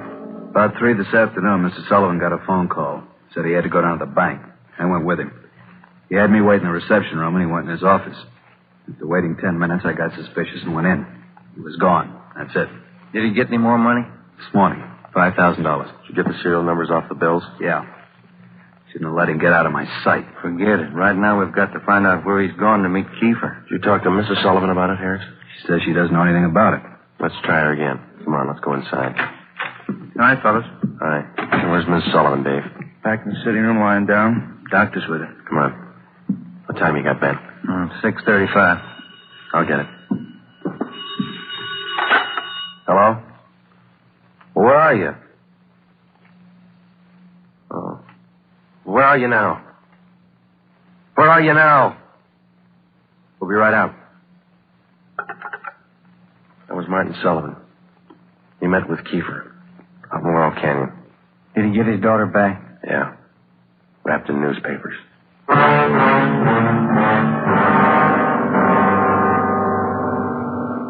All cars in the area were notified that a contact had been made with Kiefer. We got in the car and drove out to Laurel Canyon. The entire area had been blocked off. We found Martin Sullivan standing in the middle of the road at the end of East Winding Way.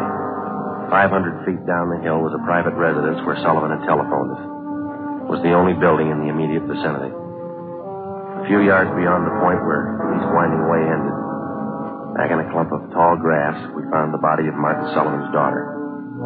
We notified the crime lab, Chief Backstrand in the coroner. Despite a severe state of emotional shock, Martin Sullivan tried to tell us the story. He said Judy was all right. I believed him. I wanted her back. Judy. I tricked the officer, the one watching me. He said, come along, no police. Did you see his car, Mr. Sullivan? I wanted her back. I wanted Judy back. I did as he said. I drove here at 6 o'clock and I waited. I put the money on the front seat like he said. Did he get the money, Mr. Sullivan? And I got out. Left parking lights on. I stood up there by the end of the road, waiting. Mr. Sullivan, And he drove up. He took the money. Then he came up to me. He had a gun. I wanted to shoot him back. He had a gun. Did you see his car?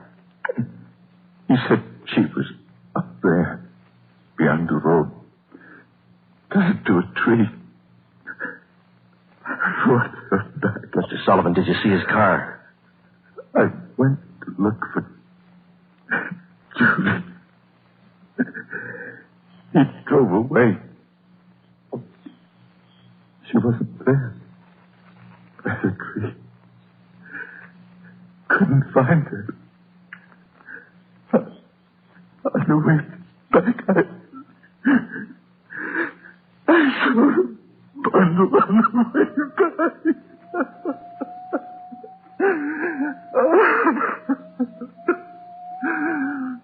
Let me find her. Judy. Let me find her.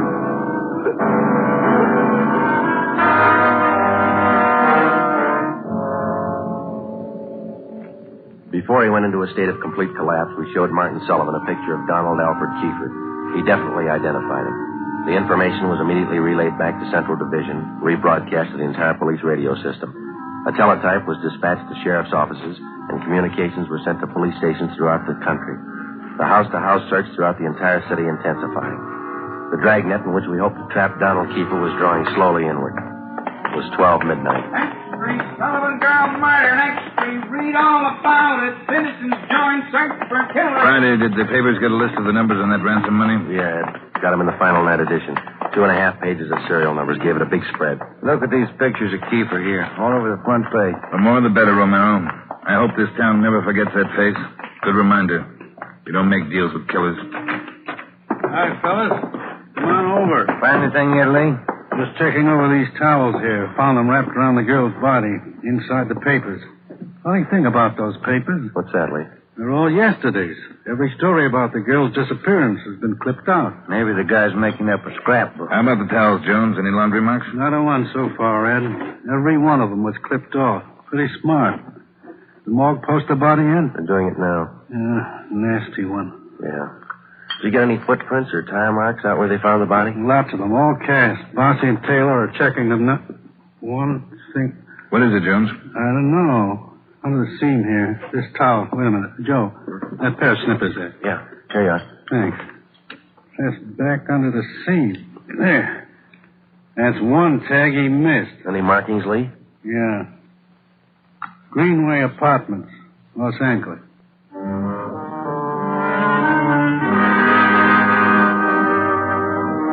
One look at the apartment was enough. In an adjoining garage, we found the car which Kiefer had used, a blue sedan. Nebraska license plate 6X-ray 419. When we got back to the office, Chief Backstrand immediately issued a cancellation of the want order for the blue sedan, and then he ordered a detail of men to stake out the car in the event Kiefer decided to come back for it. Here's the coroner's report, Joe. Oh, let's see it. Cause of death, strangulation. Time of death, Monday, October 18th, approximately 2 p.m. 1 hour after he grabbed her? That can't be right. Skipper in his office? No, he's out for a minute. Hey, Joe, Ben, take the call off 2503, will you? Thanks, Mike. Right. Would you give me the call on 2503, please? Thanks. Hello? Yeah. Yeah, when? We'll be right over. Some of the ransom money, Ben, just showed up. Beverly and Highland. Come on.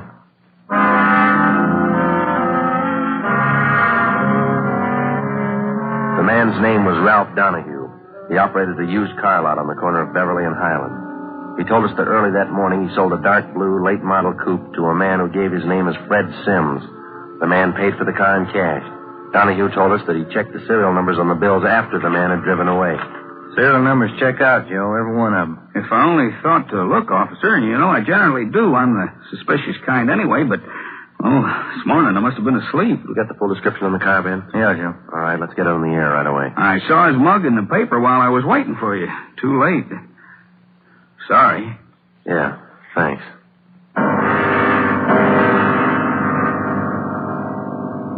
At 10 minutes past 3 that afternoon, another piece of the ransom money turned up at a busy downtown department store. The clerk was unable to remember who gave her the bill. The detail throughout the general downtown area was strengthened. The house-to-house search of the entire city for Judy Sullivan's murderer went on. The afternoon dragged into the early evening. At 20 minutes to 7, Ben and I had a hamburger and a cup of coffee in the drugstore at East Broadway and 3rd. And then we got back in the car, checked with communications, and started cruising the neighborhood again.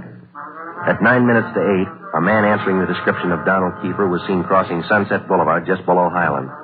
7 minutes later, the same man was reported near the intersection of Hollywood Boulevard and Las Palmas. Communications relayed the information. At 21 minutes past 8, our car, 80K, along with a dozen others, were concentrated in the Hollywood Boulevard area from Gower Street to La Brea, Franklin Avenue to Santa Monica Boulevard. At 24 minutes past 8, another piece of the ransom money was passed at a cigar store on the corner of Hollywood Boulevard and Hawthorne Street. The number of men and radio cars in the area was redoubled. Plainclothes officers were stationed at every intersection to keep an eye on pedestrian traffic. At 18 minutes to 9, the dark blue coupe which Kiefer had bought that morning was spotted parked in an alley just below Hollywood Boulevard and Cahuenga. We called Ed Backstrand. City Hall. 2503. 2503. Chief of Detectives, Office, Hannah. This is Friday, Mike. Chief there? Yeah, wait a minute. Just going out the door. Ed, it's for you. Backstrand? Friday, Ed. Just spotted Kiefer's car, the one he bought this morning, parked in an alley off Cahuenga. Harris and I are on our way up there now. We'll take care of the car. You take care of this call. Just came in. What do you got? The theater on the corner of Hollywood Boulevard and Fairview. The girl in the box office just took in a $10 ransom bill. Yeah? She got a good look at the man who passed the bill. She says it's Kiefer.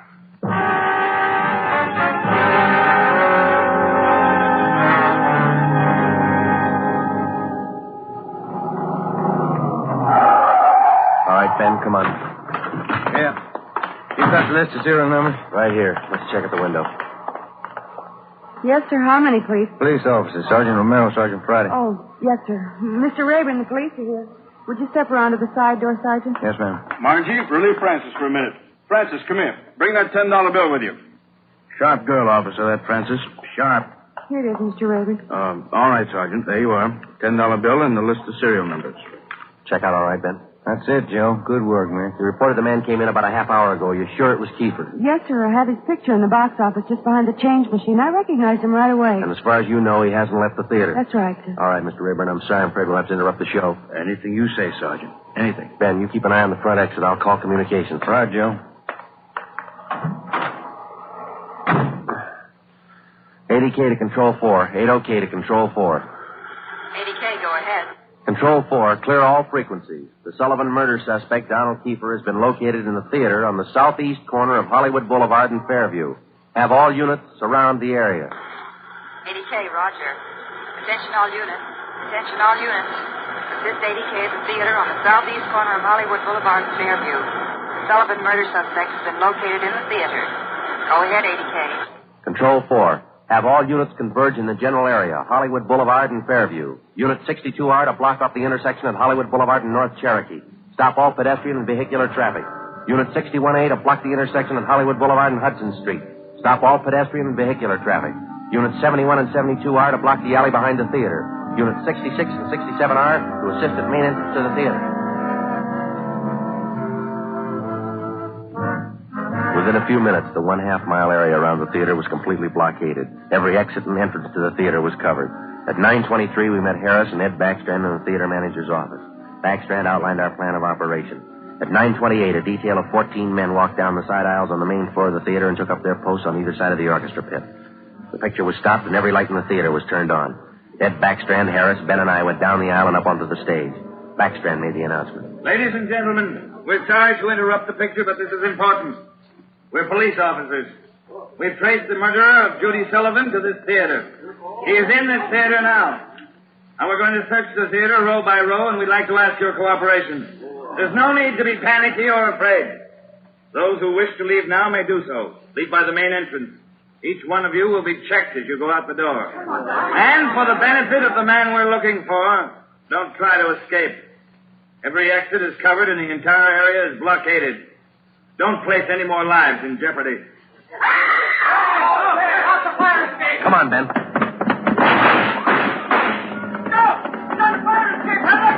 Backstage, Joe. We can make it from there. All right, let's go. Come on, hustle it, Ben. Yeah. The next building. He'll probably try to jump for it. All right, watch it. I think this door leads out to the roof. There he goes. All right, keeper, hold it. Don't shoot. I give up. Throw your gun down. Over here. Don't shoot. Don't. Let's get him. All right, coppers. I got it figured. They won't top me for this. Didn't know what I was doing. Put the cuffs on him, Ben. Get away from me, you crump! You shouldn't have hit him, Keeper.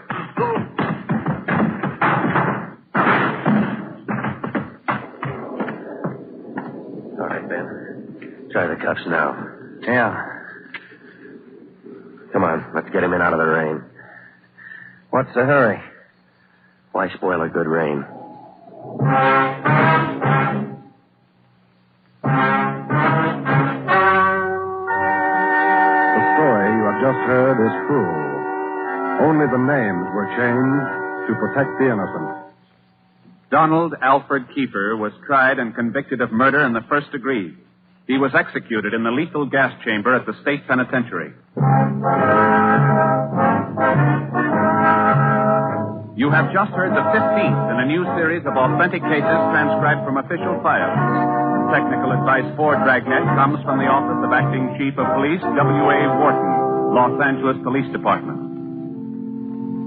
Tonight's program is dedicated to Deputy United States Marshal John B. Glenn of Boise, Idaho, who on the morning of July 31st, 1940, gave his life so that yours might be more secure.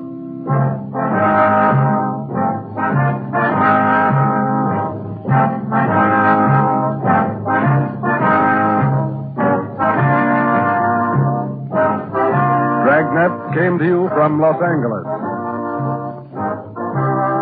Theater Guild on the Air returns tomorrow night on NBC.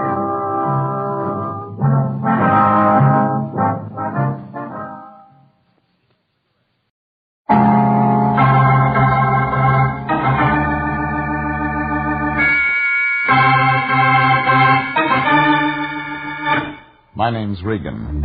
I work for Anthony J. Lyon, International Detective Bureau. They call me the Lion's Eye.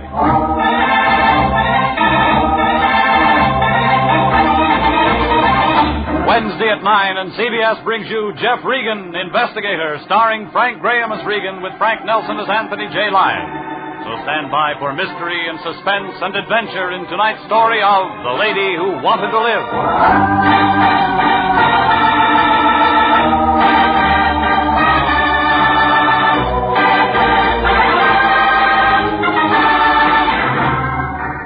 Trouble comes cheap in this town. It's one item that's always on the market. You don't even have to go shopping for it. Somebody knocks on your door or dials your number, and you've got all you can handle. I found that out when I met Amy Goodrich, a long, low blonde with lots of speed. One look at her, and you knew you'd been friends too long. We met last Friday afternoon. I'd been out of town 2 days looking for a guy who turned up in jail in Reno. I was home counting the lumps in my mattress, trying to catch up on some sleep, when the phone began jumping around on the hook. I thought it might be somebody with Rose Bowl tickets. I was wrong. It was the Lion. Hello? Regan, is that you? What do you want? Oh, it's a beautiful afternoon. The sun's shining. There's a tang in the air. How'd you like to take a nice drive out to the beach? The season's over. Oh, but this is a new season. Fall, Regan. Light suntan, wild ocean. Doesn't it excite you? I haven't had any sleep in 2 days. I know. And I hate myself for disturbing you. I just hate myself. Get to the point, Fatso. Well, something very important's come up, Jeffrey. I wouldn't trust anybody but you to handle it. Besides, the sea air will do you good. Give you a lift. This isn't Berlin. Say something. Well, I want you to call on our new client. She's a nightclub singer. Has a beach cottage in Santa Monica, 18106 Coast Road. Her name's Amy Goodrich. You still there, Jeffrey? Still here. Up, my boy, to the colors, on the firing line. Drop dead. Oh, now that's not being a good soldier. Why, if I didn't know you, I hung up, stuck my head under the pillow again, and waited for him to call back. He didn't. He was playing it coy. Well, I tossed around for another half hour. The mattress got worse, and then a fly started buzzing against the window shade. About that time, the blonde next door decided to leave her husband, and it got real noisy. So I rolled out of bed, threw on some clothes, and climbed in my car. I drove over to Sunset Boulevard and headed for Santa Monica.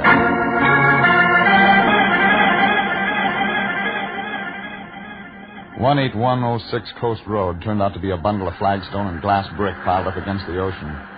Had a lot of angles, like a shyster lawyer. Figure whoever built it never heard of the FHA. Front door was open. Inside, a skinny little guy with a complexion like dried codfish was catching up on his music appreciation. His eyes swung around when I walked in. It looked like they'd been hurting him all his life. He turned the record player down, but those elevator shoes brought him up to my chin. I'm listening to music. Whatever you're selling, we don't want any. How do you know? We never want anything. So long. Amy around? Who are you? My name's Regan. What do you want? You her? She's around. All right, she's out back on the patio, taking a sunbath. You didn't tell me what you want with her. I don't. She wants me. Okay? Okay, sure, okay. Why should you be any different? Traffic problem, huh? We need stoplights. Go right on through the dining room. Just in case I want to write this up, who are you? Felix. Felix Beethoven. Well?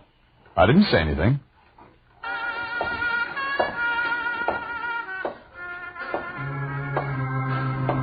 When I saw her on the patio by the beach, I knew why Felix was hurting. Amy Goodrich was the kind of blonde they put on those resort hotel calendars in Las Vegas. No matter what month it was, she'd always start you looking around for spring. There wasn't enough material in her sunsuit to make a good pen wiper.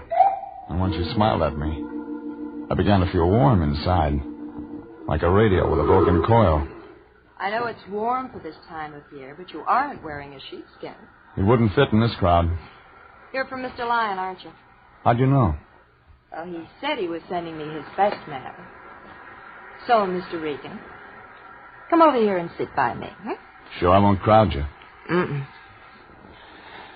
Your party, lady. I always drink scotch. How about you? Maybe. Later. Well, so you're the lion's eye, huh? Very nice. Depends on how you look at it. I had to crawl out of bed to come over here. Oh? You haven't been sick, I hope. Well, when you work for the line, you just don't get much sleep. Oh, I see.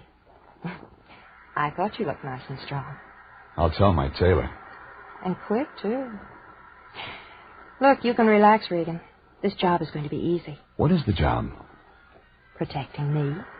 If you're going to wear that all the time, I'd better send for reinforcements. I think you'll be able to handle it. You'll do just fine. If I know who I'm protecting you from. Yes, I suppose you do have to know that. Have you ever heard of Tim Conover, Mr. Regan? Yeah. He runs an upholstered cigar box downtown. Diamond Club. He plays for keeps. I've heard. And apparently I interest him. It figures. I worked for him 2 years ago singing. He became very interested in me, but I turned him down. Conover wouldn't like that. He doesn't. He has another girlfriend now, a Helen Lesser. I thought she'd take his mind off me, but she hasn't. You still saw? He's been around half a dozen times this past week, casing the place. I think he's got some nasty ideas. Like? I don't know. But he might not be very gentle. So, I hang around until he shows up, huh? Mm-hmm. You protect me, Mr. Regan. I want you to stay real close to me. I, could go to the Diamond Club, talk to him. You could, but he doesn't impress easily. And, I'd still want you around. I see. You don't want me to talk to him? There'll be time for that later. But right now, let's you and I get acquainted. Your boyfriend isn't going to like that. Felix? He's only my arranger. He writes better if he's jealous. He must turn out a couple of operas a day. He's got a bad ticker, hasn't he? He's got a bad heart. But let's talk about us. Conover, remember? Oh, Regan, don't go. I hate to be alone. I'll be back. Why'd you stay for dinner? I'll send Felix out to a double feature or something. I'm hired. I have to see Conover. All right. Kiss me goodbye. No thanks, lady. I gotta drive. But it figured Amy never read the vehicle code. I didn't mind when her arms went around me, but I could feel something else on the back of my neck. Eyes. Somewhere in that house, Felix was watching, and I knew he wouldn't like the kind of music we were making. Hurry back, baby. I could still feel him watching when I broke away and walked back through the house. He wasn't in the dining room, so I went through the archway to the living room. I didn't find him, but he found me. So the guy with the bad ticker, he was fast at his feet. He had a letter opener in his hand, but I didn't see the afternoon mail. I grabbed for him, he slid away. Then he came around again. This time I got my hand around his wrist. Drop it, Buster. Drop it. Take it easy. You got small bones. You're not built for rough work. Leave her alone. Leave her alone, Regan. You leave her alone.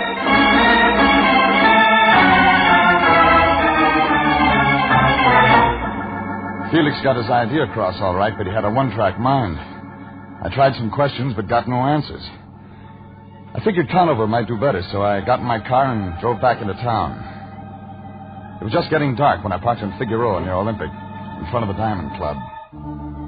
Things were slow when I walked in, too early for the jingle you spin crowd.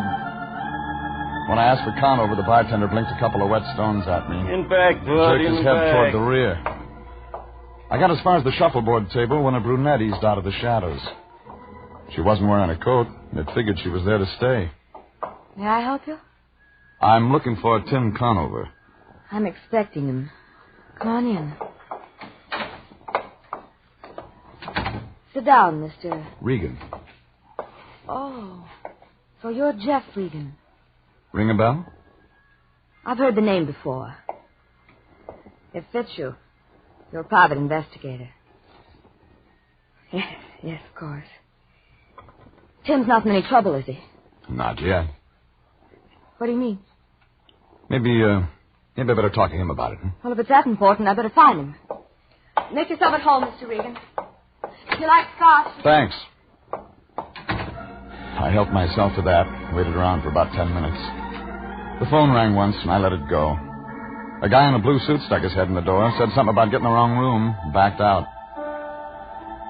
I was just catching up on my music when the door opened. Through the mirror, I saw Conover. A gray suit with a bulge in the front of his coat. There he is, Tim. Thanks, baby. I didn't know you played, Regan. Hello, Conover. I was having dinner. Helen tells me you've got something on your mind. That's right. Do I unload it now? In front of her? Why not? She's my baby. This is about another baby of yours. Do I go on? It's your show, Regan. Amy Goodrich wants you to know she's got protection. Oh? Well, all right, Regan. You did your job. You told me Amy's got protection. See you somewhere. She wants to be left alone. All right, she wants to be left alone. Anybody bothering her? You are, according to her. This guy's working in a weed field, Angel. I got over her a long time ago. I haven't seen her in 2 years. I believe you, Tim. All right, Regan. She believes me. This is where you get off. Amy says she's seen you hanging around her place lately. Makes her nervous. Wrong guy, Regan. You made a big mistake. Sure. So did the guy who picked Michigan. Look, I don't know what your pitch is, or Amy's, but I'm not buying any. You may change your mind. You know, you've been in business too long, taking too many rabbit punches. You ought to start taking care of yourself. You ring, boss? Yeah. Get rid of this bum. They were a real pretty pair of muscles. One of them had a nose that looked like he'd been dipping it in an ink bottle all his life. The other one had an ear that could have passed for a golf ball. Well, they walked me out a door that opened onto an alley in back of the club. That's when the one with all the nose frisked me. Hey, just in case, Patty, just in case. Get your hands off me, punk. Easy. We're just... Gussie says take it easy. Hey, look.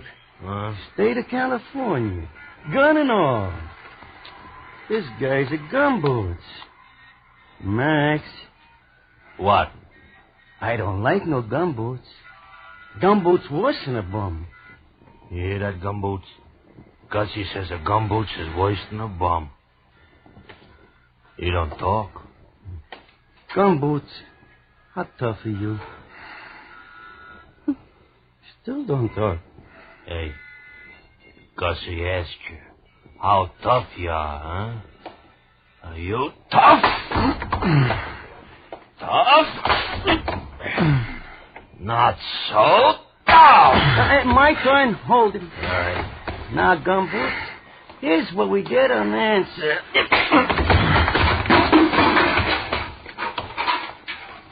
Very nice, Gus.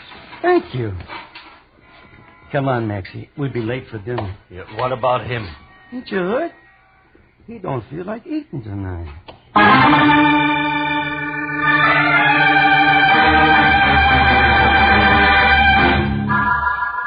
I don't know how long I was away, but when I came back, I felt like I'd been sleeping on the wrong side of the world. I was still in that alley, and it was still dark. My head was rattling like it was full of broken glass. The yellow cat with an inferiority complex was sitting there looking at me. All over once, he started running. Regan. I didn't try to catch him. Regan! Regan! Oh. Can you hear me? Wake up! Yeah. Have you been drinking? Oh, shut up. I send you out on a simple little job. I put all my faith and trust in you, and what do? Wind up in an alley drunk. Get out of here. Nuzzled up to a garbage pail, bleary-eyed, with melon seeds in your hair. Stop How blowing can you steam, Fatso. You're not a locomotive. do... Now, don't get so excited. You're getting seeds all over. Give me a hand, will you?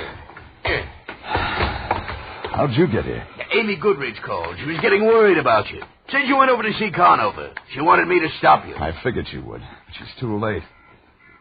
A couple of his boys played beanbag with my skull. Well, who does Conover think he is, anyway, pushing my boy around? Just who does he think? There's the door. Go in and ask him. Well, now, I couldn't do that. Well, tell me, what's this all about? That's what you're going to tell me. But I don't know anything. Amy Goodrich must have told you something when she hired me. If you're holding out on me... But I'm not, Jeff. Well, then start checking. Find out about Conover. Conover? What do you want to know about? Everything. Find out, for example, if there's anything Amy Goodrich could be blackmailing him with. Blackmail? Regan, what is going on? I told you I don't know. Well, then make a guess. Okay. It looks like everyone's in love with Amy. I left the lion standing there. He looked worried, like an elephant with a skin rash. None of it made sense. I knew I'd have to get some answers before long. I drove over to my place and straightened myself out with a shower and some Johnny Walker. A half hour later, I was back out in Santa Monica. The fog was closing in over the house when I rang the bell. Nobody answered. But somewhere in the back there was a light, so I walked around in the sand. The patio was empty. Inside, Amy was sitting on a zebra-striped couch. She was wearing a white strapless thing with a splash of red in one shoulder. She had a movie magazine in one hand and a drink in the other. But she wasn't having a very good time. She was dead.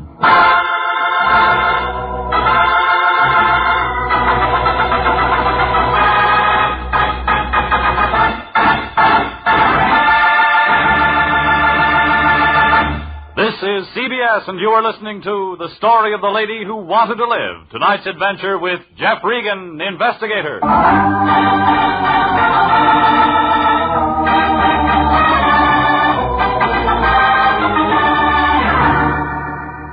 Well, the lion wasn't going to like it. His client, Amy Goodrich, was dead, and she wasn't in the market for protection anymore. I looked around for a gun, but didn't find it. Then I picked up the phone and put in a call to homicide. But I never talked to them. Out of the corner of my eye, I saw Felix standing out on the patio. And he saw me. I hit the floor and pulled her ass with me. Even after the gun was empty, he stood there pulling the trigger. Then he threw it down and began running toward the ocean. I went after him.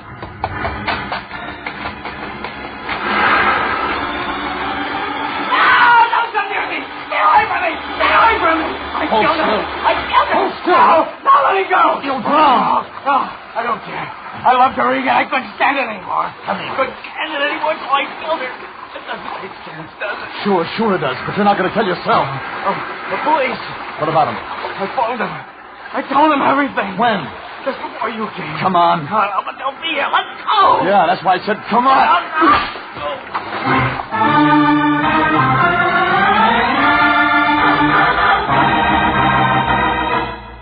I dragged him out of the surf and got him into my car. He kept mumbling all the way into town. It was 2 minutes after 10 when we got to my apartment. 3 phone calls turned up the lion in a Turkish bath. He kicked, but when I told him what happened, he said he'd come right away. 20 minutes later, he walked in. He still had a towel wrapped around his head.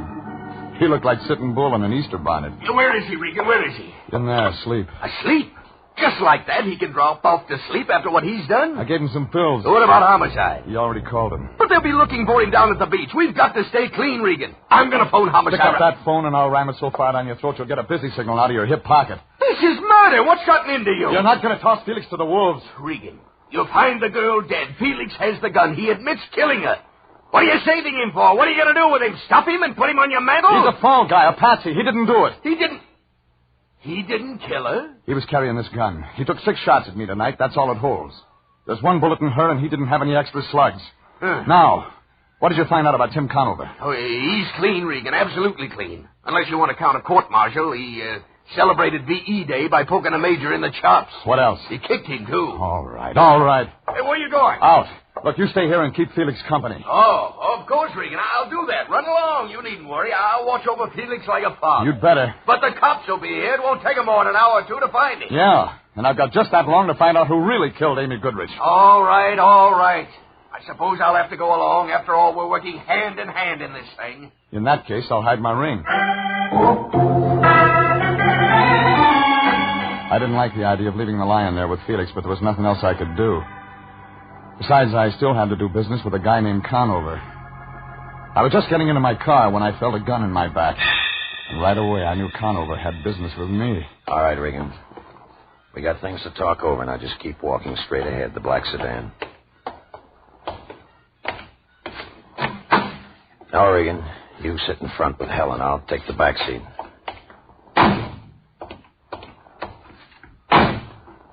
Okay, Helen. Where to, Tim? Nowhere. Regan and me can do our talking right here. It's quiet. Tim, are you sure you're doing right? Please, let me handle this, baby. All right, Regan, what's the play? I know Amy's dead. Now, let's just take it from there. Who told you? I was there tonight. Tim, you shouldn't. He'll involve you. He'll tell the police.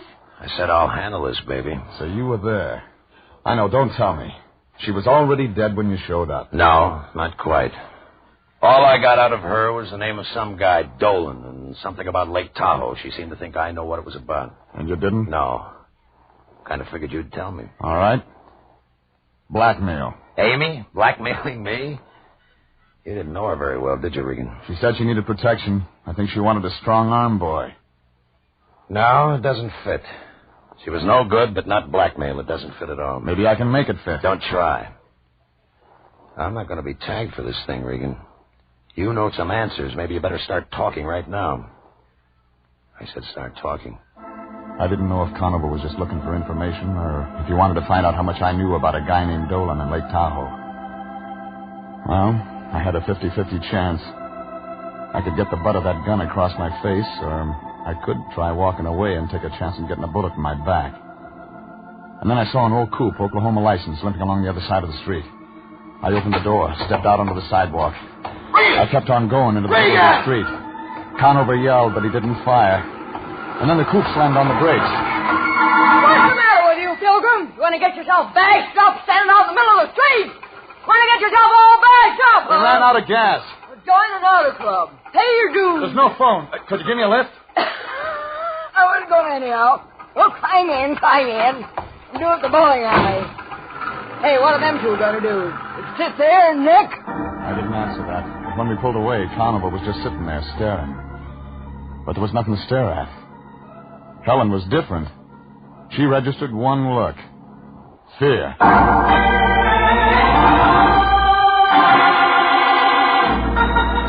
15 minutes later, the Oklahoma license dropped me off at Vermont and Franklin, where I got a cab. All the way downtown, I kept wondering about Conover's play. He could have stopped me, but he didn't. That could mean he hadn't shot Amy. It could also mean he had shot her, but he knew about Felix confessing over the phone to the police. At the Examiner morgue, I found Ned Fuller looking at a girly magazine. I told him what I wanted, and 10 minutes later, he spread out a file dated May 9th, 1945. Is this it? Wealthy playboy shot to death. Willard J. Dolan, San Francisco socialite, found dead at Lake Tahoe cabin. That's it.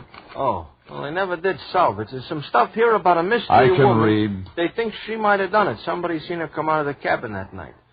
She's tall, blonde. First name, Amy. No, they never found out who she was. Somebody did. Oh, well, there was witnesses. Yeah, let's see here.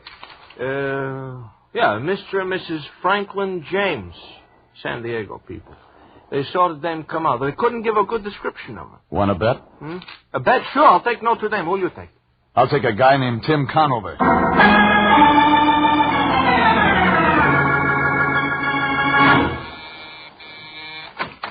Regan. Hello, Conover. You're staying up late tonight. You work awfully hard for a buck soldier. That's for what your boys did to me out in an alley. I wonder what makes a guy walk into trouble 3 times in one day. You got a lot of nerve, Regan, but you use it in the wrong places. I'm just getting started. All right, make your play. What's next? You talk.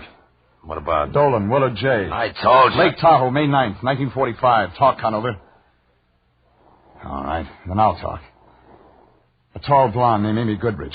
An unsolved murder at Lake Tahoe. But there was a witness. When I first came over here, I guess she was blackmailing you. I was wrong. You were blackmailing her. You stink, Regan. I told you wouldn't tag me for this. Well, you're wrong. No, he isn't, Mr. Regan. Oh, so that's it. Thanks, Helen. Give me the gun. I'll run things from now on. I don't know what you get out of this, Regan, but you got your engine switched. Look, a mixed-up guy named Felix Beethoven actually thinks he killed Amy, and he didn't. I've got him on ice, but the cops will get him. And when they do, he's on his way to the gas chamber. Oh, Tim, please, let's get out of here. Let's not listen. Wait a minute, baby, wait. So I was blackmailing Amy. I had a good thing, but I shot her. And I was the mystery witness at Lake Tahoe. I thought you were a better gumshoe than that, Regan. What does that mean? The date was May 9th, 1945. You mean you haven't looked me up? All of a sudden, it hit me. Something the lion had said about V.E. Day and a major who got hit in the chops. And the whole thing came apart at the seams. Conover couldn't have been the witness. He was in a guardhouse in Germany. I began to feel helpless, like a glass blower with hiccups. For the first time in my life, I really wanted to talk to the lion. I looked at the gun in Conover's hand, then I reached for the phone and dialed. Slow. He didn't stop me.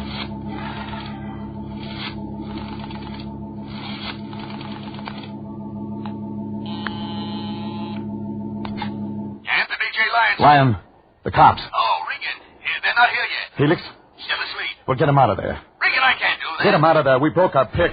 What? I've been working the wrong angle. We got to have more time. Well, I can't get him out of here now. We'll be seen. You must have something. I have. A guy named Willard Dolan was killed at Lake Tahoe. A Mr. and Mrs. Franklin James were the witnesses. But Conover isn't... Regan. Hold it. Yeah? That name. Mr. and Mrs. Franklin James? Hang up. Regan, what's going on? Hang up. Jeffrey, Helen's got something to tell you. Oh, Tim, please. Go ahead. Go ahead, baby. Tell him. Tim. Wait a minute. Mrs. Franklin James. Yeah, Mrs. Franklin James. All right. I was Mrs. Franklin James. I was a witness. I did blackmail Amy. And you figured me to be the fall guy. You've hung around just so you could use me if the heat ever came on. No, I swear, Tim. I love you. I never meant to get you involved. But I used a piece of your stationery once. Amy had a trace. So she figured it was Conover all the time. Yes. Oh, I went crazy trying to cover it up. Because I love you, Tim. I love you. I couldn't let anything happen to you. No, but you set me up for a murder rap. No, I wasn't. I was trying to protect you. Don't you see Amy was going to kill you, Tim? She was going to kill me. Yes. Oh, she wanted Regan Powers to set up that story about your threatening her. And then she could claim self-defense. But it didn't work that way. No. You came around. I couldn't let Tim find out. I couldn't let anybody find out. You killed her, didn't you? Yes, I killed her. For you, Tim. I killed her for you. We can get away, darling. Regan's the only one who knows. Sure. And the kid with the bum ticket takes the rap. Except that somebody might ask questions about what happened to me. We'll have to take that chance, Tim. Regan's the only one who can make trouble for us. Us, baby? What? I don't have any troubles. You have. Oh, Tim. You're joking. Listen to me. You're wasting your time. Tim. You won't help me? No. You won't help me? No. But if you let them arrest me, I'll die. They'll convict me. Oh, please, please, you have the gun, Tim. You can save me. I don't want to die. I love you. I want to live. I don't want to go. All right, Regan. You better get her out of here. Tim! Regan, I said get her out of here.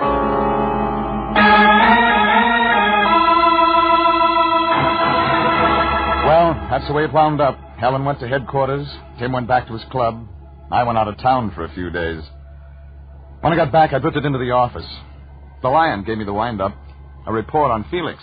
Yes, Regan. Those doctors worked on Felix Beethoven 3 days. Psychiatric medicine's a profound study. Profound. They finally convinced him he didn't kill Amy. Yeah. That's sad. He loved that woman as cruel as she was to him. He loved her a great deal. I suppose life will be lonely for him now that she's gone. You're wrong. What do you mean? I saw him in Hollywood today. He's got a new friend, one with red hair. You mean to tell me he's willing to do it again? To accept abuse from another woman? Why, that man's a natural for any woman's dominance. He hasn't got a thing to worry about. But you said she was a redhead, and I know redheads. Yeah, but Felix is bigger than this one. Besides, the new one's a Cocker Spaniel. Jeff Regan, Investigator, was written by E. Jack Newman and Adrian Jandot, directed by Sterling Tracy. Frank Graham is starred as Regan, with Frank Nelson as Anthony J. Lyon. Original music is by Dick Arant. This is CBS, the Columbia Broadcasting System.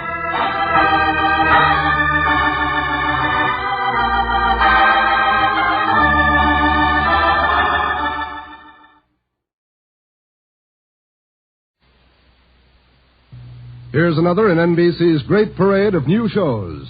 Ladies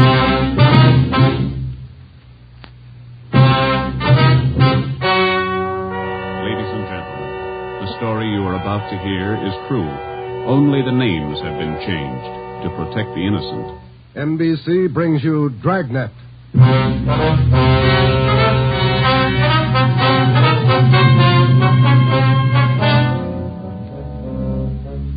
You're a detective sergeant. You're assigned to Homicide Bureau. A police officer has been shot, mortally wounded. One of the suspects has been apprehended. The other is still at large. Your job, find him. Dragnet, the documented drama of an actual crime, investigated and solved by the men who unrelentingly stand watch on the security of your home, your family, and your life. For the next 30 minutes, in cooperation with the Los Angeles Police Department, you will travel step by step on the side of the law through an actual case from official police files. From beginning to end, from crime to punishment, Dragnet is the story of your police force in action. It was Thursday, November 16th. It was foggy in Los Angeles. We were working a day watch out of homicide. My partner's Ben Romero. The boss is Ed Backstrand, chief of detectives. My name's Friday. It was 11:58 a.m. when we got to the Georgia Street Receiving Hospital, second floor, room 5. Treatment room. Oh, you made good time. How famous, Doc? Got them in lungs, Ben, 3 times. He's going fast. His wife with him? Yeah, they're bringing him down now. Can we talk to him? Yeah, make it fast. Come on, Joe. Yeah, this way. Easy.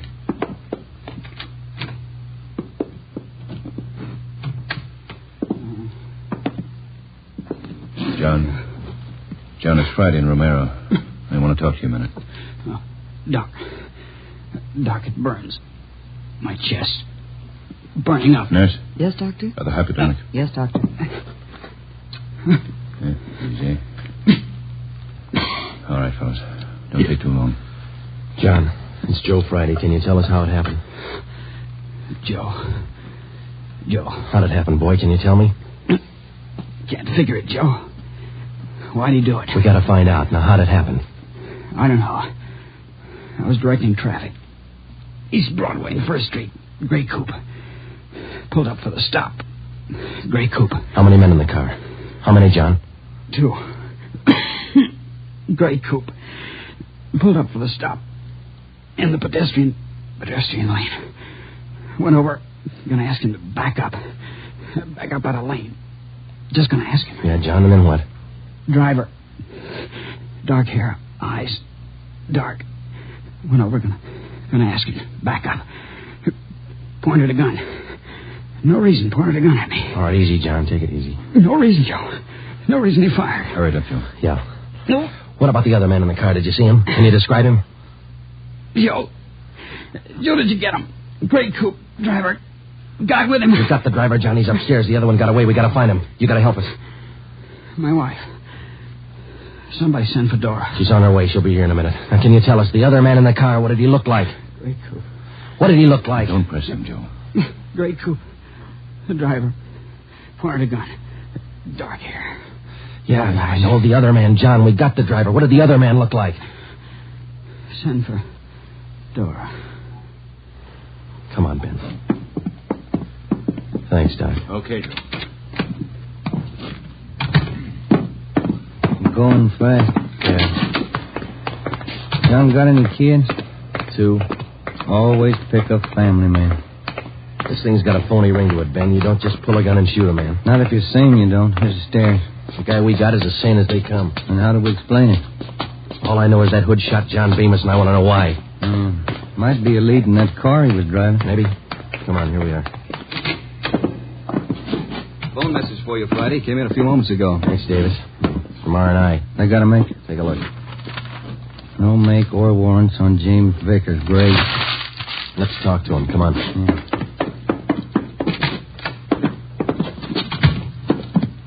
Minor wound, Joe. Bullet penetrated the fleshy part of his hand. Didn't touch the bone. Thought this guy had an arm wound, too. Just a neck, man.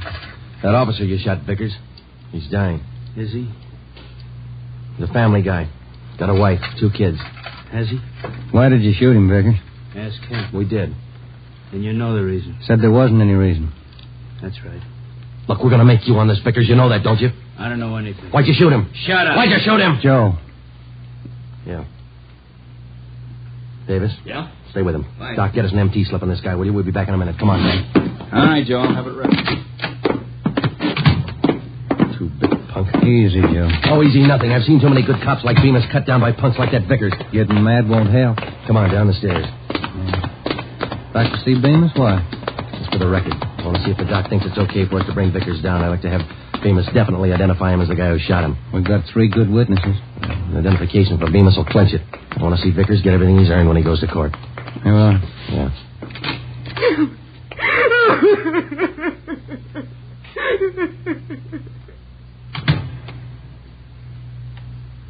You went fast, Joe. Yeah. That his wife? Yeah. Did she make it in time? No? Did he say anything that'd help? Yeah, it might. He said a prayer.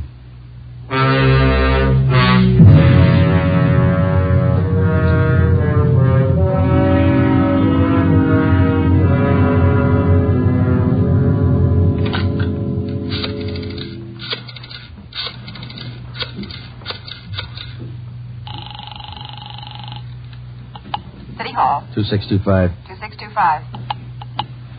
Auto records, Crowley. Joe Friday, Vince. What about a make on that car used in the Bemis shooting this morning? Yeah, Joe, been trying to get a hold of you. Where are you now? Georgia Street, 2nd floor. What about the make? Car was reported stolen yesterday afternoon. Registered to Harold Simpers, 716 Everett Street. Report said the car was taken from a parking lot at Grant and Wabash. Okay, Vince, thanks. What about the guns they found in the car?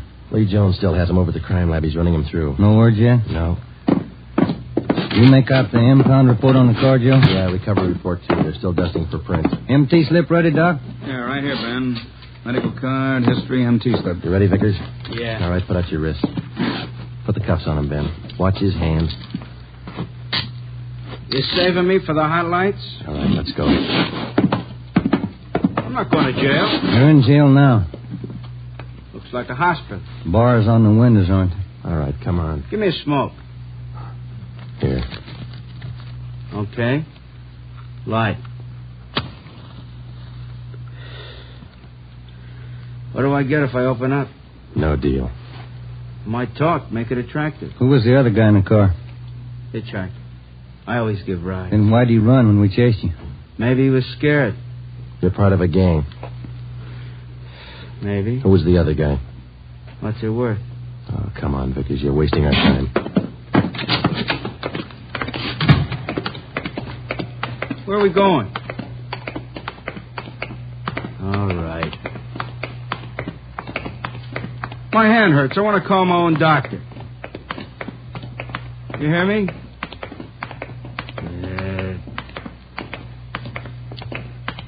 cop pulled his gun first. I can prove it. Yeah, down the stairs. Easy, huh? Where are we going? I said, where are we going? All right, what's it worth if I talk? I can tell you all about it. Let's make a deal. You'll tell us anyhow. Think so? All right, you out the door. Wait a minute, huh? Cigarettes out. All right, Ben, light it. Yeah. Nice of you guys. Thanks. Get up, man. Vickers, stop. He's crossing the street. Fire over his head. Watch the crowd. Vickers! Joe, he's running for that car. All right, let's hold it, Vickers. All right, stop it, Ben. He's stopped. Come on, Joe. All right, come on, get back, please. Let us through here. Let us through. Shall I call a doctor, Joe? No, he wouldn't be interested. The guy's dead. James Vickers, murder suspect, address unknown, died almost instantly at 1:13 p.m., November 16th, while attempting to escape. His body was taken to the county morgue where it was posted. All the personal effects found on the body were listed by the coroner, and a receipt for them given to our office. At 8:35 the next morning, Ben and I met with Chief Detective Ed Backstrand. Those 4 guns they found in the car Vickers was driving. They're all U.S. Army property. Where were they stolen from, Skipper? I don't know. Each one of the guns is stamped U.S. Army, that's all. Well, that makes it easy. The coroner find anything on the body? Nothing to tell us why Vickers decided to kill a traffic cop. What did Bemis say before he died? He was on traffic duty yesterday morning down at East Broadway and First. At 10:35, a gray coupe pulled up for a stop sign. Vickers was driving. Bemis started over to tell him to back up out of the pedestrian zone. Vickers pulled a gun and shot him. How'd they catch Vickers? Chased him 3 miles before he piled into a lumber truck. The guy with him got away. Fine. Checked R&I. No make or warrants on Vickers. Kickback's not in on his fingerprint. All right. What's your guess, Friday? I don't have one, Ed. Vickers could have been hopped up. Doc Stanley over at Georgia Street said no. He checked him. Wait a minute. Backstrand. Yeah, hold on. For you, Friday. Okay, thanks. Friday talking. Yeah. Yeah, good. Be right over, Lee. We're in business, Ed. Crime Lab just found Vickers' address.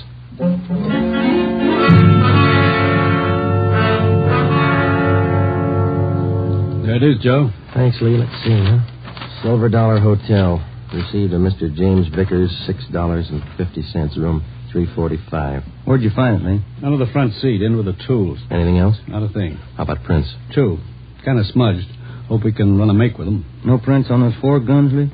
Smeared. Not enough to classify. Yeah, this is it, Ben. That's all we got. Come on, let's see if we can make it pay off. We located the Silver Dollar Hotel on East Grand between 16th Street and Pico. It was an old-type frame building with a brightly colored neon sign jutting out over the sidewalk just above the dark entrance. The manager's name was Luther Gage. We showed him a picture of James Vickers. He definitely identified him as one of his former tenants. He told us that Vickers had stayed at the hotel 1 week in room 345 and that he had checked out 2 days ago. Was Vickers staying here alone, Mr. Gay? Yes, alone. Quiet man. Did he have any visitors? Maybe. Wouldn't know. Paid his bills. Spent most of his time away from the hotel. Good tenant. Did Vickers have any friends here in the hotel? Maybe. Fell in the room next to Mr. Vickers. He still lives here. 2 of them used to be kind of thick. Can we look at that room Vickers stayed in, Mr. Gage? Let's see. Yes, it's still vacant. All right. This way. This man Vickers was friendly with. What's his name, Gage? Knight. Raymond Knight. Room 343. Is he in his room now? No. Went out about 8 this morning. Here's the elevator. How well would you say Knight and Vickers knew each other? Couldn't say. Good tenants, both of them. Pay their bills. Did they go out together? Seem to know each other well? Wouldn't know. I don't pry. Look, this case involves murder, Mr. Gage. We told you that. We'd appreciate your cooperation. Cooperation don't pay the rent, Sergeant. 3rd floor. This way. Here, 345. Open it up.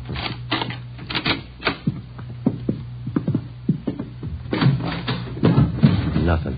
Yeah, no here. Looks pretty clean, Joe. All my rooms are clean. You didn't mean it that way, Mr. Gage. I wonder if you'd show us Knight's room now. That's next door, isn't it?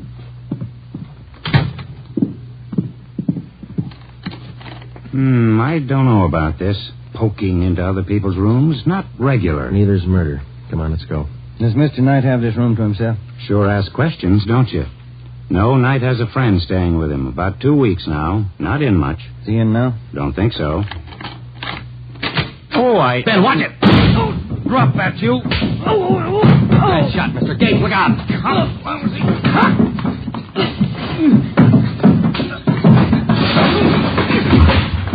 Come on, get up.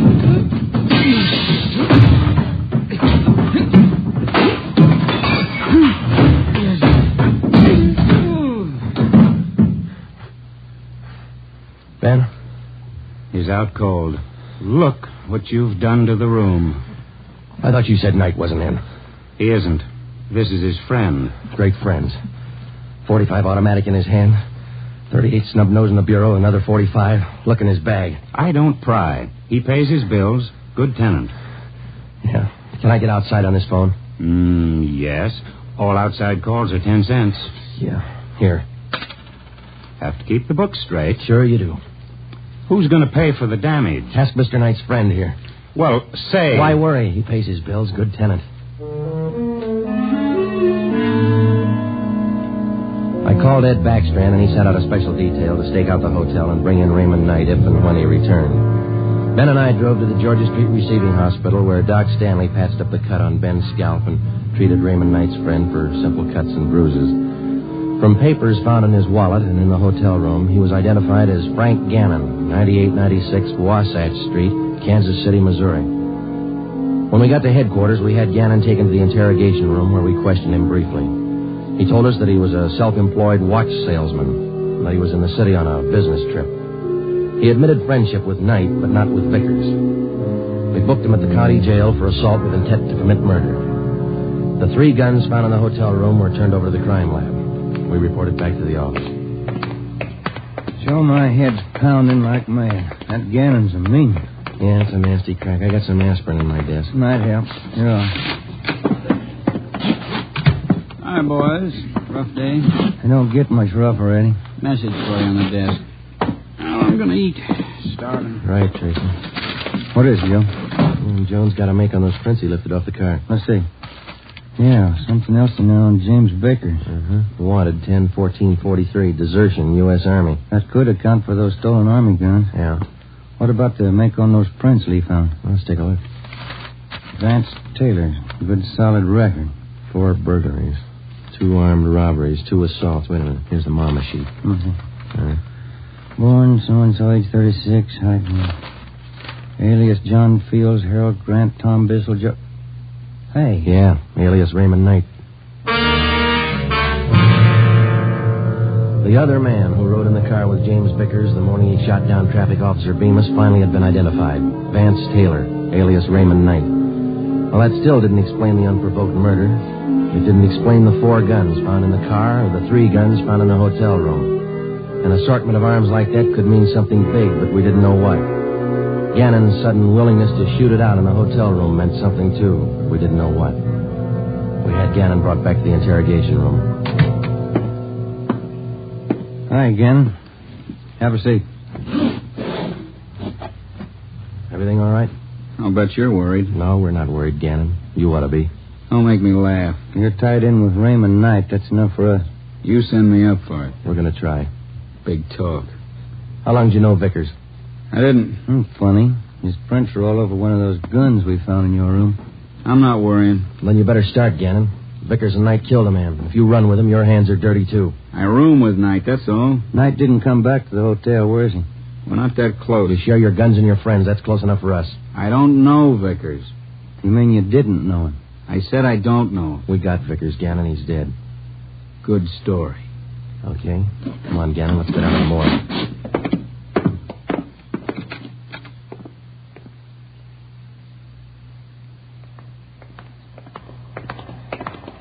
Down this way, Joe. Cold today, isn't it? Yeah, it's damp. Bad sinus weather. No. What is all this? Never seen a corpse before? No, I'm not in this. Take me back. I don't want to look. You can close your eye. Take me back. I don't want to look. Here we are, fellas. Slam 45. This way, Gannon. I get sick. I don't want to look. Throw back the sheet, Fred. Take a good look, Gannon. No, he's Knight's friend. I'm not in it. Who is in it? I don't know. Take me out. I'm sick. All right, Fred, thanks. Okay, buddy.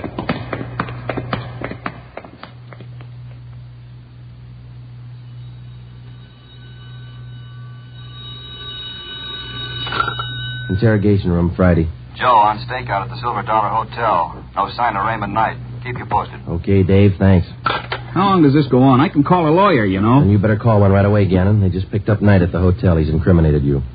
You're a liar. Sure. Like we were about Vickers. We'll prove it to you, Gannon. The officers are on their way in now. They're going to put Knight in the next room. You can listen to him. Look, I came here to sell watches. I ain't in this. Gannon, you and Vickers and Knight were planning a job, a big one. We know that.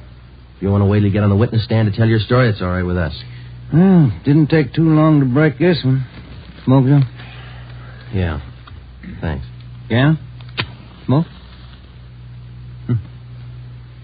What are you going to do? Nothing. Just kill a little time. They bring in Knight. You haven't got Knight. I haven't unwrapped him yet, Joe. You want to check me out? Okay, open him up. Give him a good shuffle, huh? You're going to have some time on your hands, Gannon.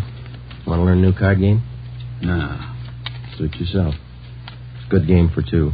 Better with three. Sure, a lot of cards. Yeah. You got 2 decks there. Well, first off, this game is quite a bit like gin rummy. Yeah? There are 8 of every suit. 4 jokers. Jokers count 50 points. Mm-hmm. Red 3s count 100 points each. If you get a black 3, you can freeze the deck. I see. I shouldn't say deck. In this game, they call it the pack. The pack? What's a pack? Well, it's the discard pile, same as in gin. You get a red 3, you can freeze it. No, it's a black 3. Well, what happens when you freeze it? Nobody can pick it up. Oh, I see. All right.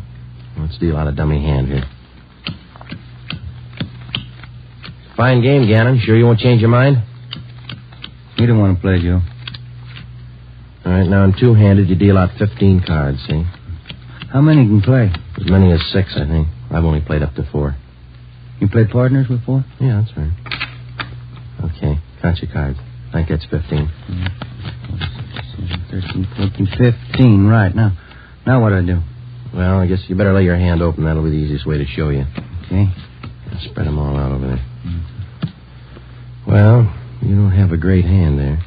You got a couple of black 3s. You can use those. Yeah, that's fine. They count 100 apiece. No. Those are red 3s. Black 3s don't count anything. Oh, red 3. That's right. Do you remember what black 3s are for? You can use them to freeze the pile. Pack. That's right. The pack. Well, you know what I mean.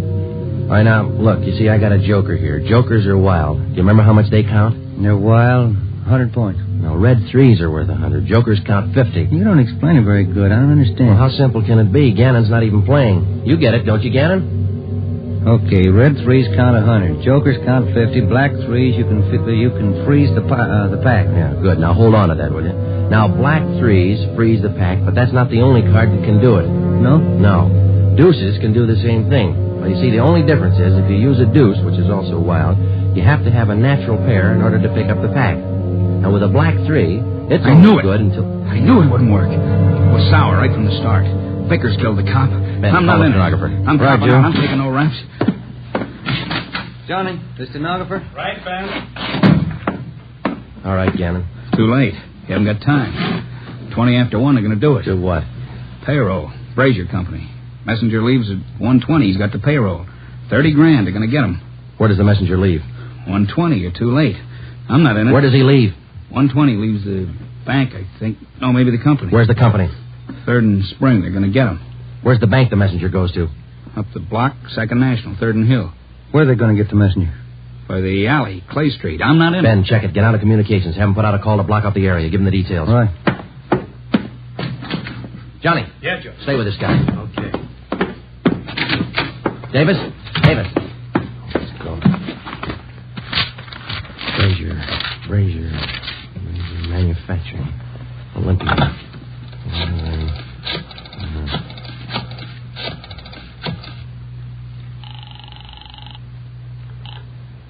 Good afternoon, Brazier Manufacturing Company. Give me your payroll division. This is a police department emergency. What's that, sir? Your payroll division. It's an emergency. One moment, sir.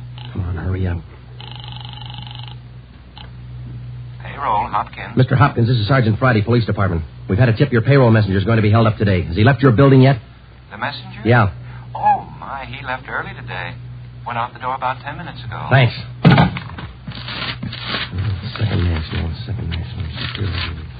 Second National. That's road 3. Friday, what's all the excitement? You break that guy? Wait in a minute, Ed. No time. Good afternoon, Second National. Give me the manager on duty, please. Emergency. One moment, please. One moment.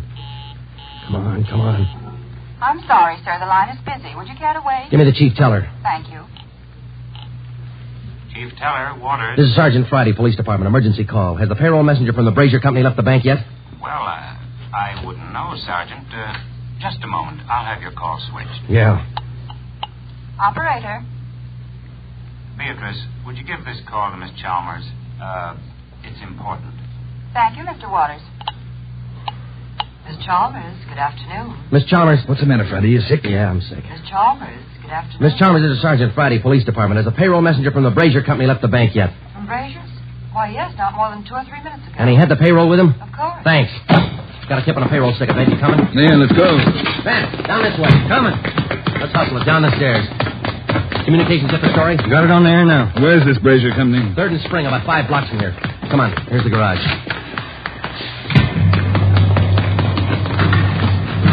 All right, come on, hit it. Let's make time. Get the radio on. Just warming up. All units. Attention all units. On 3rd Street, corner of Clay Alley, 211. A bank messenger. Suspects are headed west on Clay Alley. Suspects are armed. Code 3. 11R. Take the call. Cars are closing in fast. 4th Street up ahead, Ben. Might meet him at this end of Clay Alley. Hold on. No, looks pretty quiet at this end. Not much you can do without... Hey, look. Coming out of the alley now. Guy with the police. Brown coat. Guy with him. Pull up, Ben. Now, let's go. All right, you two, hold it. They're running for it. Come on. Ben, what's this back? Let's go. Come on, they're losing it. I see him up ahead. They're turning onto Hill Street. Romero, come on. Will you, Skipper? You see him, Joe?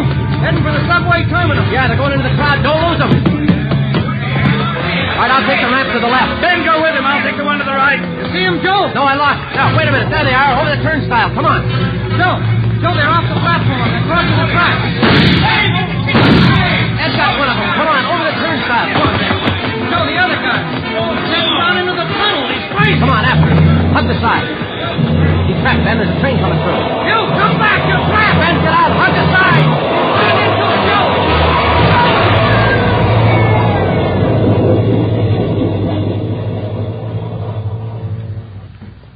You all right, Joe? Yeah. You? Mm-hmm. You want to check? No, I don't think it's any use. Yeah. Well, let's go. Wonder why he tried so hard, Joe. I don't know, Ben. Some people are like that. You can blow the whistle all you want. You never know when to stop.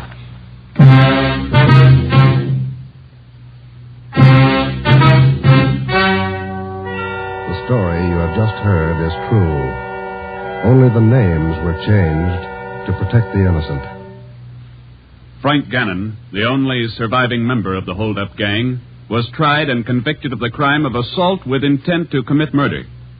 He is now serving out his sentence at the state penitentiary.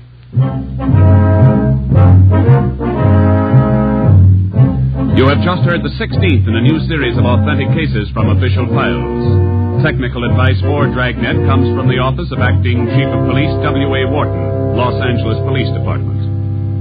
Tonight's program is dedicated to Private Richard H. Taylor of the Washington, D.C. Police Department, who on the evening of December 13th, 1946, gave his life so that yours might be more secure.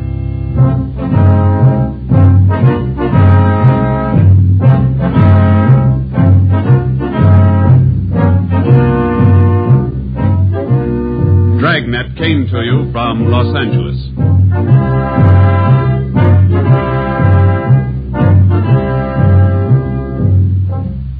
Phil Harris likes a great deal about the South. We like a great deal about Phil Harris. For instance, we like his beautiful blonde wife, Alice Faye. In fact, we like the Phil Harris-Alice Faye show, and it just happens that it returns to the NBC air tomorrow. Why don't you take our advice and listen to one of the funniest shows around anywhere? That's the Phil Harris-Alice Faye show tomorrow on most of these same NBC stations.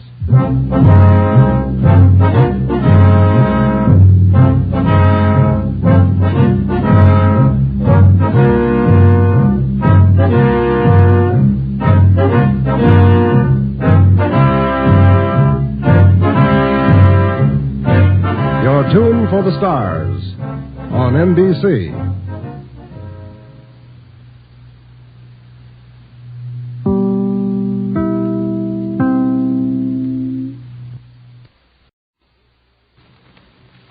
Here's another in NBC's great parade of new shows.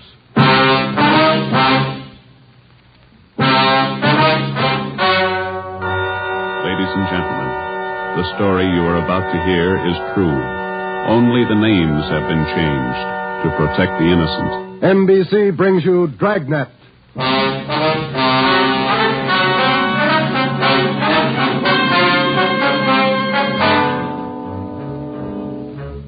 You're a detective sergeant.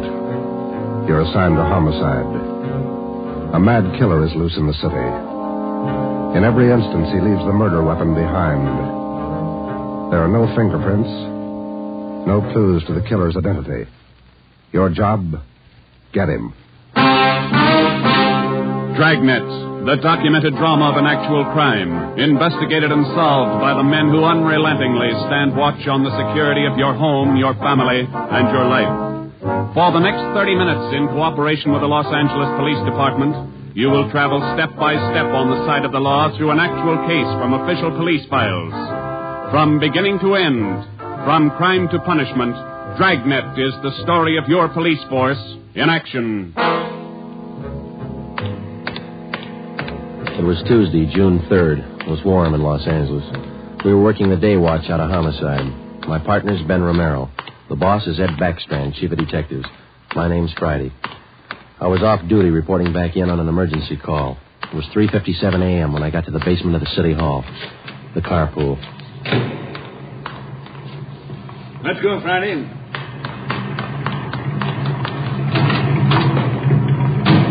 Sorry to call you back in. Couldn't be helped. All right, Ben. Okay, Skipper.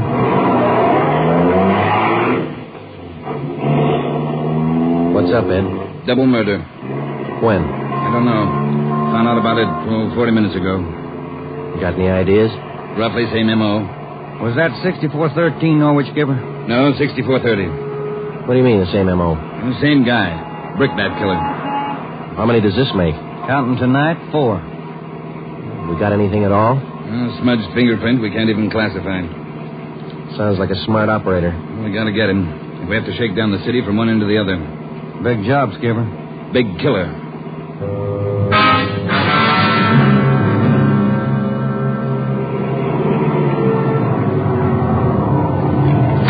At 4:26 a.m., we pulled up in front of 6430 Norwich Drive, a small group of bungalow apartments facing on an oval-shaped garden court.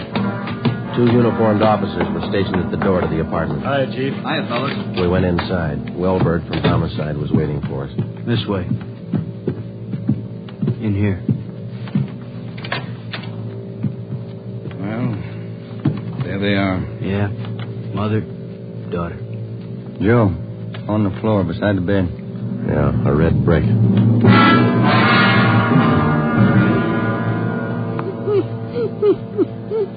Miss Hafters, we know how you must feel about all this, but would you please try to answer a few more questions for us? Yes. All right.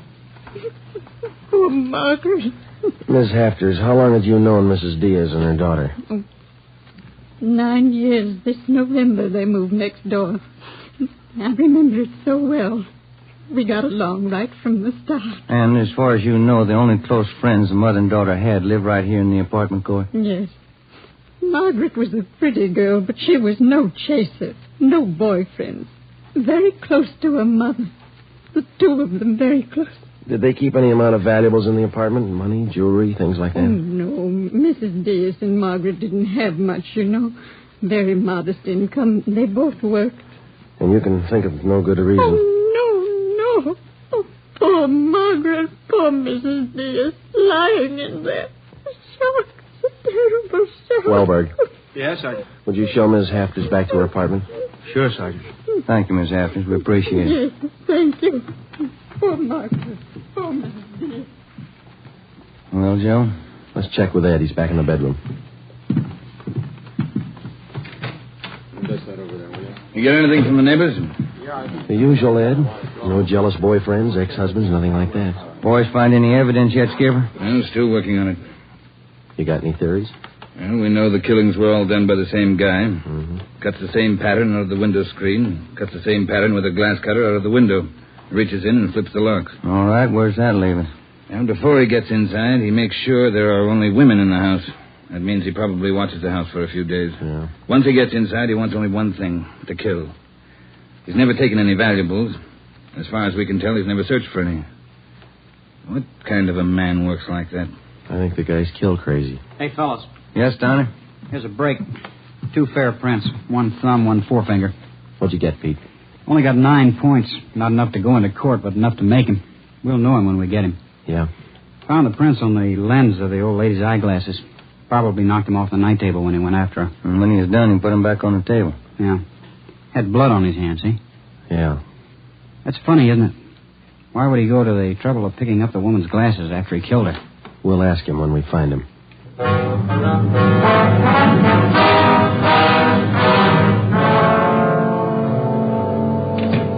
right, Ben. Joe, I have something for you. We can use it, Lee. Hold it just a minute. Yeah. Crime Lab, Jones. Yeah. Yeah, all right. I'll tell him. Right, Ed. Backstrand. If you're through checking the victim's clothes by 8 o'clock, you can knock off for sleep until noon. What if we're not through? Take it up with the chaplain. Here's what I wanted to show you. Over here. A couple of casts. Bare footprint. That's right. Those from the Diaz place? Found them outside the dining room window in the flower bed. Take a look. Mm-hmm. Good cast. Size 9.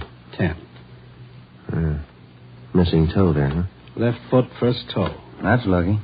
Well, then the guy took his shoes off before he went in that house. That's the way it looks. You leave any other prints, Lee? 3 with his shoes on. Here they are. Here. Yeah. How would you say the guy is built, Lee? Oh, from the impression, pretty heavy man. There's no full length of stride, or I might give you an idea of his height. How about the bricks, Lee? Here they are, all 3 of them. Used this one in the first murder, this one in the second, this one last night. Leaves them around like calling cards, and there's no way to check them. You'll never get a fingerprint off a common red brick like this, Ben. Surface is too rough. Well, we got an idea of his weight. We know that the first toe's missing from his left foot. That's something. The one we had yesterday. We can check that missing toe in the amputation file, Joe. Yeah. Well, we better get back. Pete ought to have those prints ready, too. Thanks a lot, Lee. Okay, fellas. Say, they post the bodies yet? Yeah, they're doing it now. Same as the first 2. The brain? Concussion, hemorrhage. They didn't have a chance. Hold it a minute. Crime Lab Jones. Sure, just a minute. Either one of you fellas. I'll get it, Joe. Okay. Yeah, Romero. Yeah. Good, we'll be right over. They got a make on those 2 fingerprints.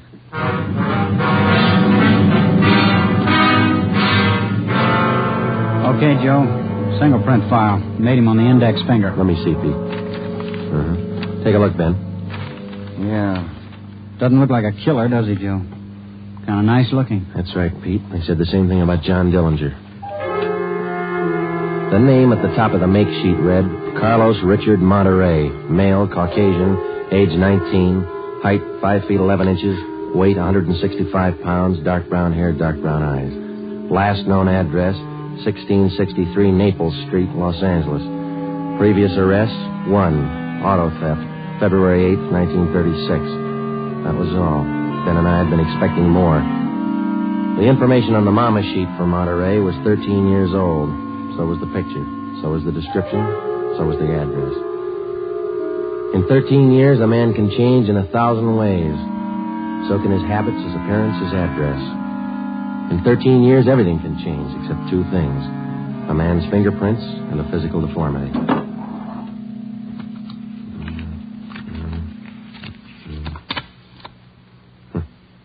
Missing toe on Richard Monterey.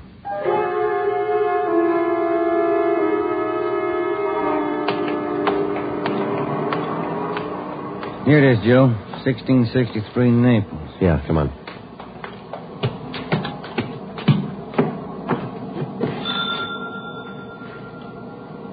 Somebody's coming. Mm-hmm.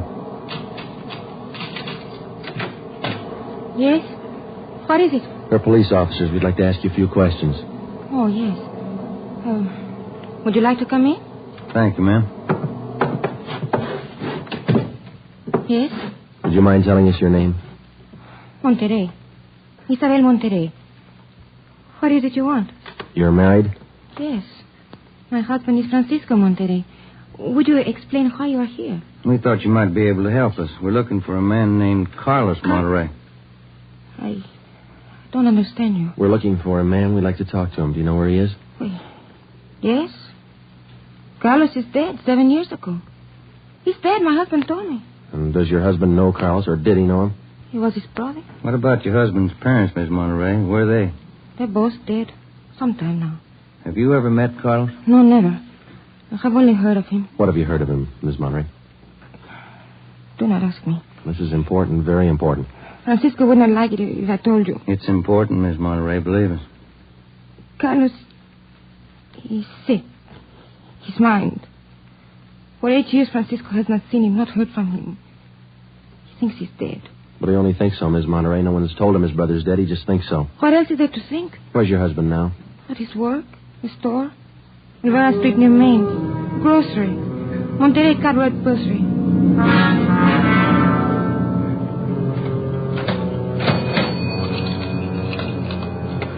Here's your change. Thank you, Mrs. Myers. Now, look, officers, you know how it is. You don't like to let these things get out. That's why I trust you. You can trust us, Mr. Monterey. We just want to check on a few things. Oh, fine. Always glad to help out if I can. Well, can you tell us if your brother was ever in a mental institution in his life? Oh, I know there was nothing wrong.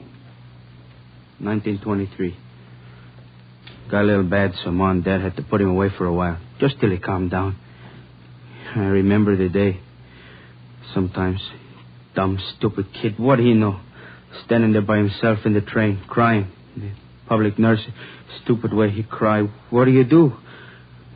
I cried too. I was only 10, Sergeant. I saw him go. He was alone. Later on, Mr. Monterey, your brother was released from the state institution. Yeah, he was 16. And then he started running around, playing tough, carried a gun, lived by himself. He never came around. He dropped from sight about 1938. You haven't heard from him since then? Nothing. Never seen him. Do you know of anybody who might have seen him? Ooh, there was a girl he had. Anita something. On Soteo Street. Anita Martin, yeah, that's it. Soteo Street. Maybe she's seen him. Ask her. Maybe she's seen him. Carlos Monterey? Not in a year. Last March he was in. When I was working at the Peacock, down on South Main. He came in, we talked for a while. That was all. And you haven't seen Carlos for the past 2 months or so? I tell you, no. Has he written to you? Has he phoned you? Once, 3 weeks ago, he phoned. Here. He left a message with my girlfriend. But he didn't call back again. Now, that's it. That's all I know. Thank you, Miss Martin. Here's our card. If he does call, well, you'll let us know. Yeah, I'll let you know. You like Carlos, is that it, Anita? Like him? No, I didn't like him. He was funny. But he was nice. You know, I pitied him. Why did you pity him, Miss Martin? Well, he was a good fellow who was strange. He could smile, you know. He had a nice smile, but you could tell he was never laughing. There was something in his mind. Something... Oh, I don't know.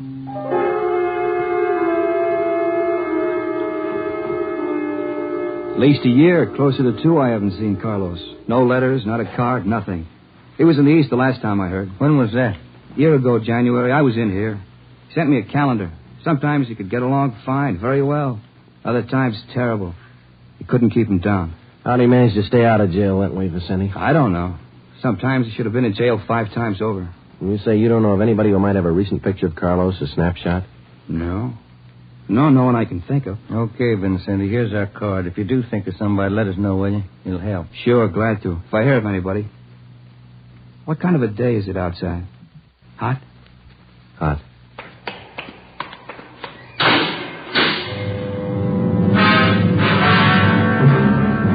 By 5 o'clock that afternoon, Ben and I were certain of one thing. Carlos Monterey was in the city of Los Angeles, somewhere. We drove back to the office and told Ed Backstrand about our interviews with Monterey's relatives and his friends. Inquiries and requests for further identification and information on him were immediately relayed to the state mental institutions. The 13-year-old picture of Monterey taken from the files was copied and distributed with a note of caution as to the age of the photograph. An APB was sent out. Stakeouts were placed at the home of Monterey's brother, at the brother's store, and at the apartment of Anita Martin. A special detail of 300 men was ordered to join the Dragnet already in operation. The details at the airport and the bus terminals were alerted, as well as the details at the Union Depot and the main post office. By 6 o'clock that night, almost 1,000 men were actively working at the job of tracking down Carlos Monterey. At 6:30 p.m., Ben and I drew a 4-hour relief period. We drove out to Ben's place, and his wife fixed us some dinner. At 10:30 that night, we reported into the office, picked up Ed Backstrand, and we drove out to join the manhunt. Unit 32R on the corner of South Flower and Loomis, on 390W, KMA 367. Unit 12A, code 1. 66A and 864 Wall Street. Send them out about a 507, KMA 367. Unit 42, 5430 East Grand, apartment 10, 311, KMA 367. We cruised with the Dragnet operation until 5 o'clock that morning. Ben and I took turns driving.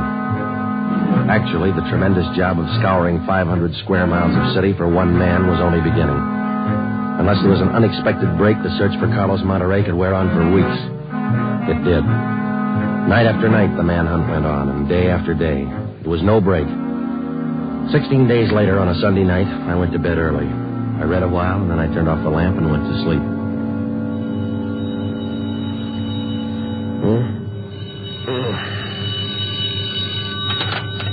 Hello? Friday talking. Sorry, Joe. Get in here as fast as you can. What's the matter? That girl Monterey knew. The one you talked to? Yeah? She left her apartment, went to her girlfriend's. Yeah? She's dead.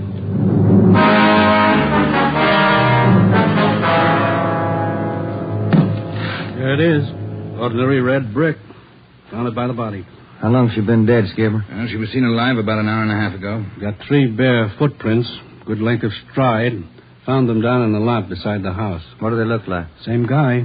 First toe missing from the left foot. The same weight impression. Should be about 5'11". That checks out with what you got, doesn't it? All right, so it's the same guy. What about those shoes we found, Lee? Yeah, they correspond. They were impregnated with foreign matter. What'd you find? Particles of lettuce leaf, dry onion skin, traces of red cabbage. Maybe a vegetable counter. Maybe. What about the city wholesale market down on Front Street? What about any market in Los Angeles? No, Lee, that wholesale market is big enough to hide anybody. Hundreds of transients work in there. Some of them even sleep there. For a guy like Monterey, it'd be perfect. That's a fair guess. Check it when it opens. They open at 2 a.m. 2:30 now. All right, get back to the office and pick up as many extra men as you need. Get down there right away. Okay, Ed. Now, you know he's a rough one, so watch it. On Monday, June 23rd, at 2 minutes past 3 a.m., we pulled up at the city wholesale produce market. With the exception of 54 police officers in plain clothes who mingled with the buyers and sellers, business went along as usual. The market itself covered almost 3 square blocks in the lower part of the downtown area.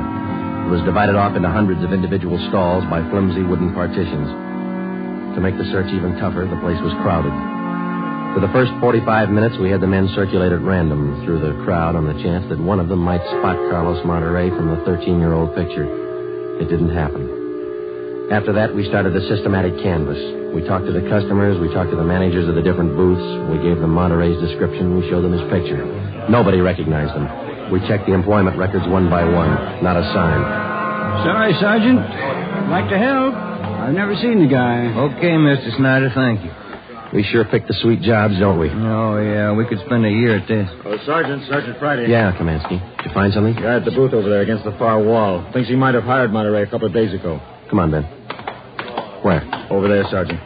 You showing Monterey's picture? Yeah, he thinks it might be him. Mr. Fresnetti, this is Sergeant Romero, Sergeant Friday. Yes, I call your boy, Sergeant. This fellow Carlos, I hired him to help last Thursday. Big rush for me now, so I hired him. You sure he's the man? In the picture? I think so. A little older, maybe. Oh, but I know faces. He's the man. You're looking for him? You say you hired this man last Thursday? That's right. It's a big rush for me now in the morning. I hired him Thursday. He worked Thursday, Friday, Saturday. But he don't show up this morning, so I got no use. Too many men to pick from. He don't show up, I let him go. What kind of work did he do for you? Same as he did for Schiller down there. Heavy work. Moving the stores, cleaning up. What kind of produce does Schiller handle, Mr. Fresnetti? Fancy, very fancy vegetables. Choice. New potatoes, expensive red onions. Schiller sells to the big hotels. Does Schiller handle brown onions, Mr. Fresnetti? Oh, only the best. Big dealer at the Schiller. Sells it to the big hotels. How long has this Carlos been working around the market? Oh, I don't know. It's just like the rest. First he worked for me, then Largo Massini, then Schiller. Hey, why are you looking so hard for him? He stole something? He murdered somebody. Him? Mamma mia, murder. Do you have any idea where Carlos lives? Me? No. And if he comes back here, I tell him to get out. I got nothing to do with this trouble. No, you'll tell him nothing, Mr. Fresnetti. Here's our card. If you see Monterey again, call us. Say nothing to him. Oh, sure. I remember. Joe, call the chief at the office, will you? Message just came in. Thanks, Al. Come on, Ben. Yeah, there's a phone booth. See? No, I don't. Where? Straight ahead, little left. Oh, yeah. You got a nickel? Let's see. Oh, yeah. Yeah, there you are. Thanks. I'll see what Ed wants.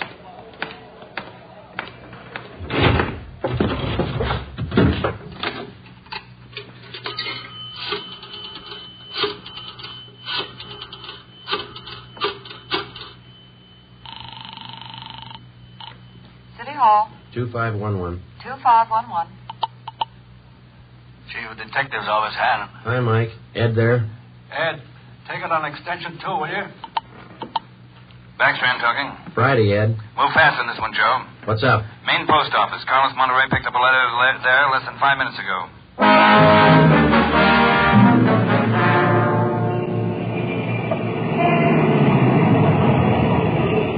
Come on, Ben. There's Ed over there with Wellberg. Yeah. Traffic short jammed up around here.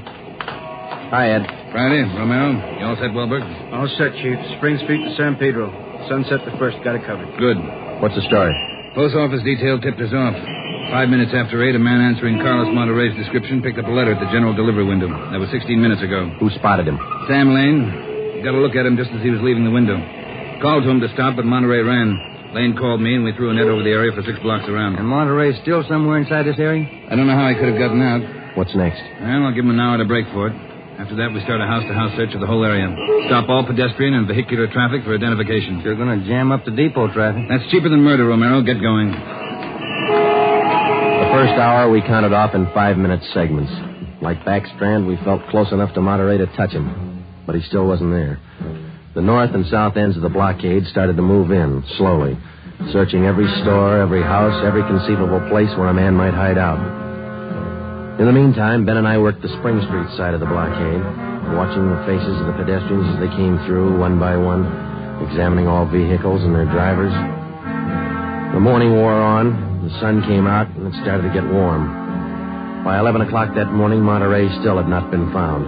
The temperature was 93 in Los Angeles.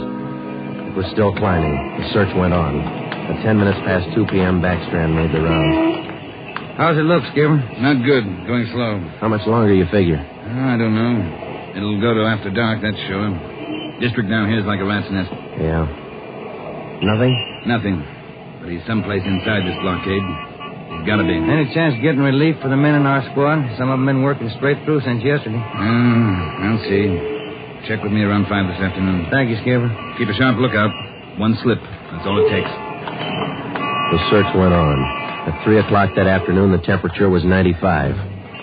We sweltered and we waited. At 3:45, Backstrand sent a squad of men into the Union Depot to search it from top to bottom. There was one false alarm when one of the men thought he saw Monterey slipping out a side door into a taxi. He turned out to be a train conductor.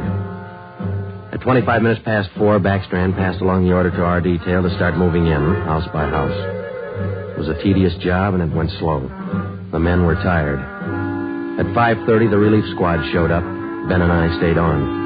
After another 2 hours of house-to-house searching, the trap was narrowed down to a 3-square-block area, a single block wide and 3 blocks long. It started to get dark. Backstrand ordered out batteries of floodlights. By 8 p.m., the cordon closed in around the last 2 square blocks. Lines are all set, Skipper. Ready to move. Good.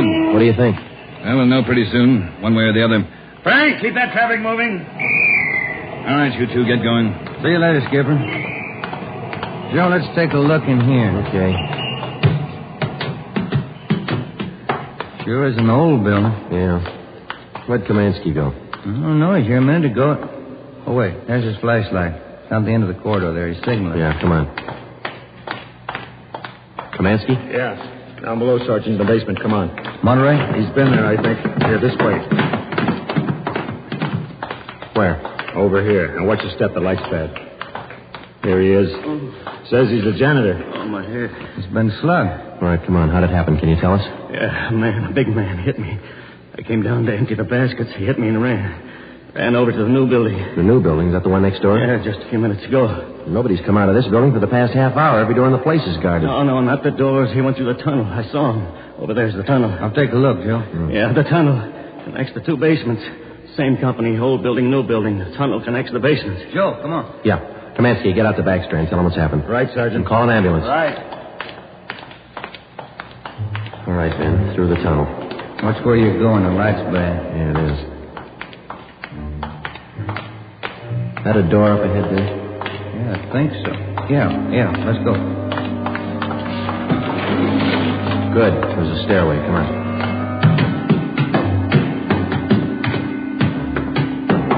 Watch the doors.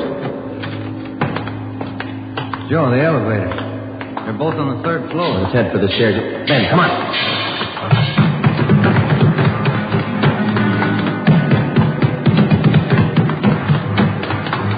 One more floor. Yeah, right. Come on, hurry. Yeah. Look, top of the stairs. There he goes. All right, hold it, you. Stuck in the elevator. Joe, he's going down. Well, we'll never make it on the stairs. Joe, look. This other elevator. The control lever's bent. Let's try it anyway. Yeah. All right, kick the control lever. Kick it, Ben. Good. All right, Ben, knock the lever back. Come on, quick. Yep. What's the matter? Joe, it's jammed. We're going fast. All right, let's kick it. Here. There, that does it. Can you reach the door control? Wait just a minute. I'll see. Yeah. Okay. Well, he's still in the building. Both elevators are here now. Yeah.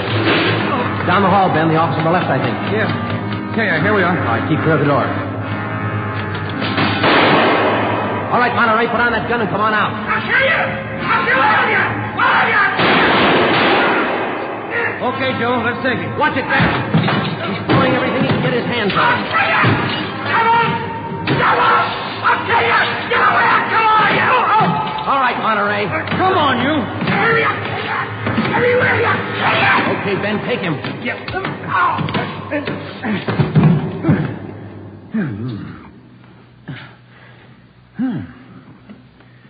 Nice looking guy. Clean cut. Yeah. Doesn't figure, does it? What's that? My wife would say he doesn't look like a killer, does he? What's a killer supposed to look like?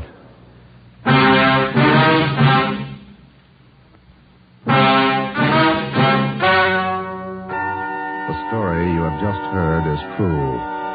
Only the names were changed to protect the innocent. Carlos Monterey was examined by 5 different psychiatrists appointed by the Superior Court and was found to be sane. He was tried and convicted of murder in the 1st degree. He was executed in the lethal gas chamber at the state penitentiary.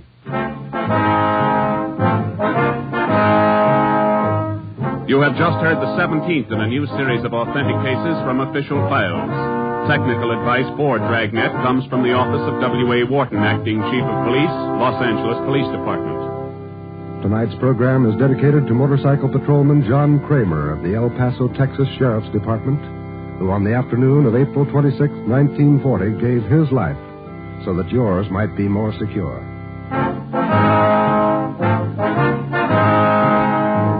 Dragnet came to you from Los Angeles.